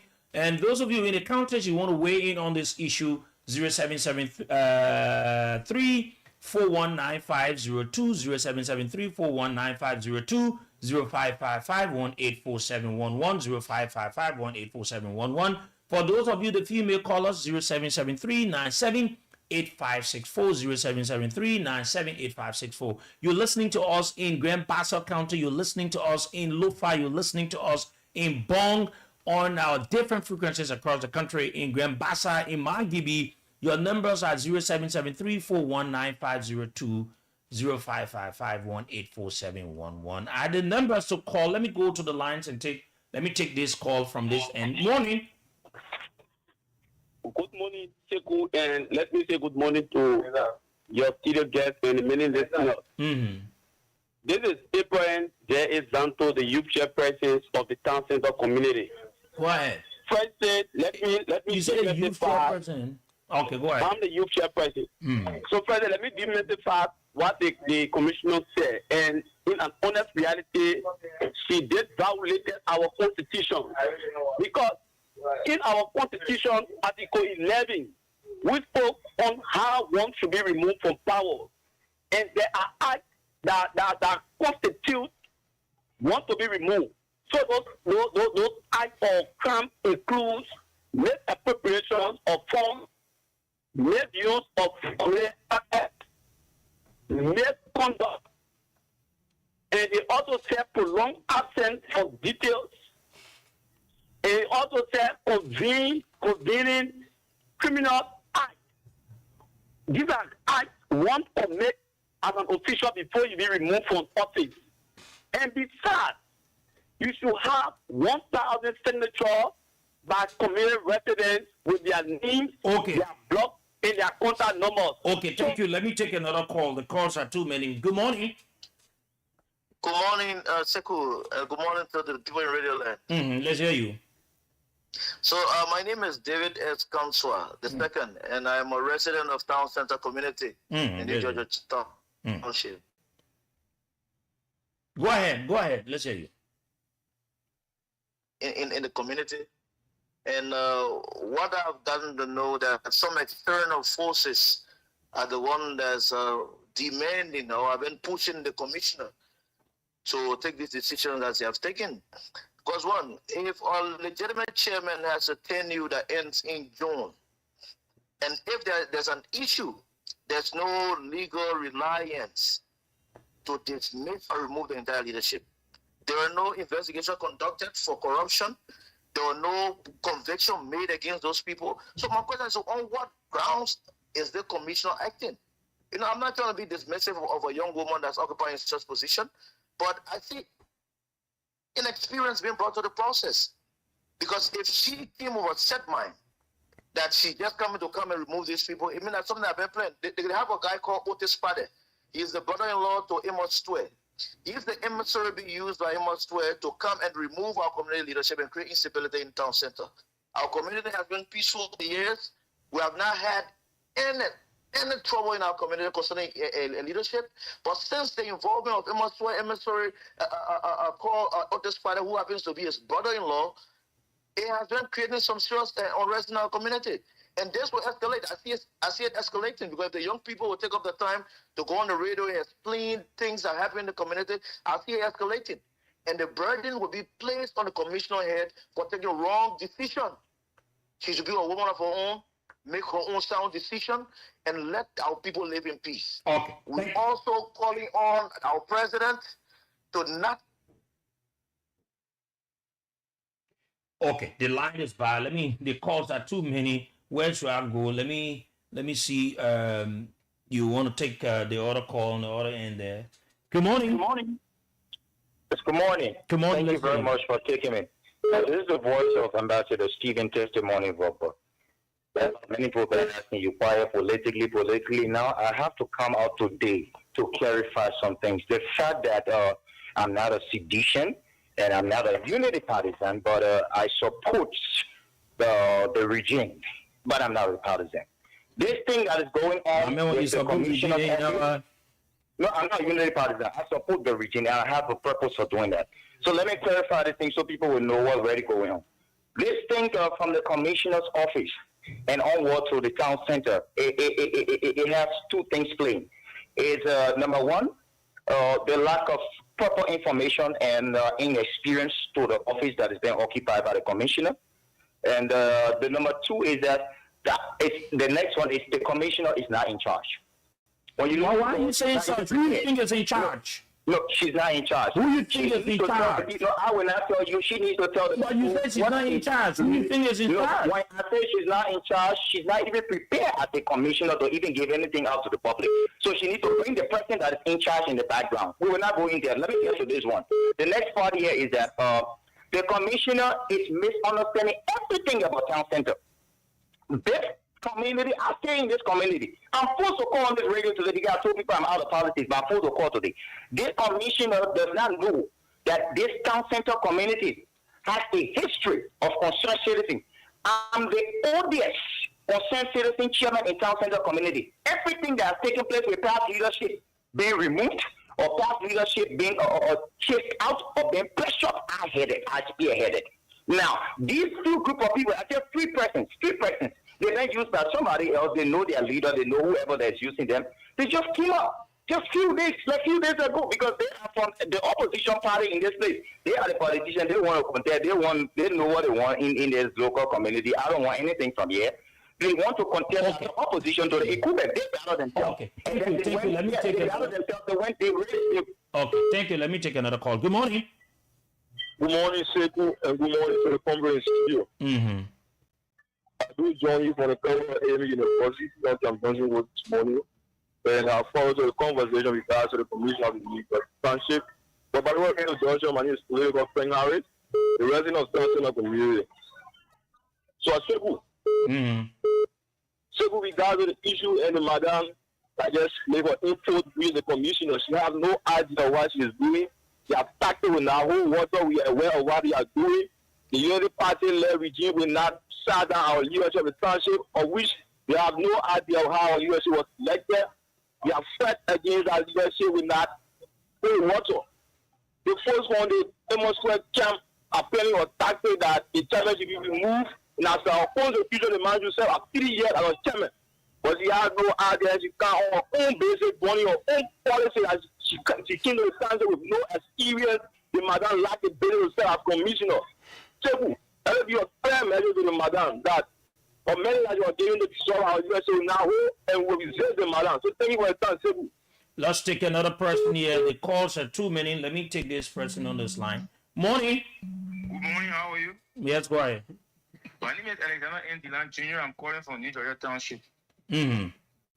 So, first of all, I want to say thank you for the show this morning. I want to say good morning to my brothers in studio. Yeah, good morning, bro. So, the issue within our township, town center community, is far from, national politics, some people have put it. It's not issue of unity party and CDC, no. It is not true. So, we've been following the happenings here, and I even attended the meeting the commissioner had with the leadership here and the town center people on the Palava work. And there were a few issues that were raised. To not take all the time, I will just highlight two main issues. One has to do with the issue of accountability and, transparency. Town center residents will issue that we do not know if we have a bank account. And even if we do have a bank account, the detail of the bank account has not been made new to us as the people. So, leaders, if we do have an account, please let us know the account title, the bank that the account is sitting with, and that is detail. Even give us a bank statement, then we'll be sure where we stand.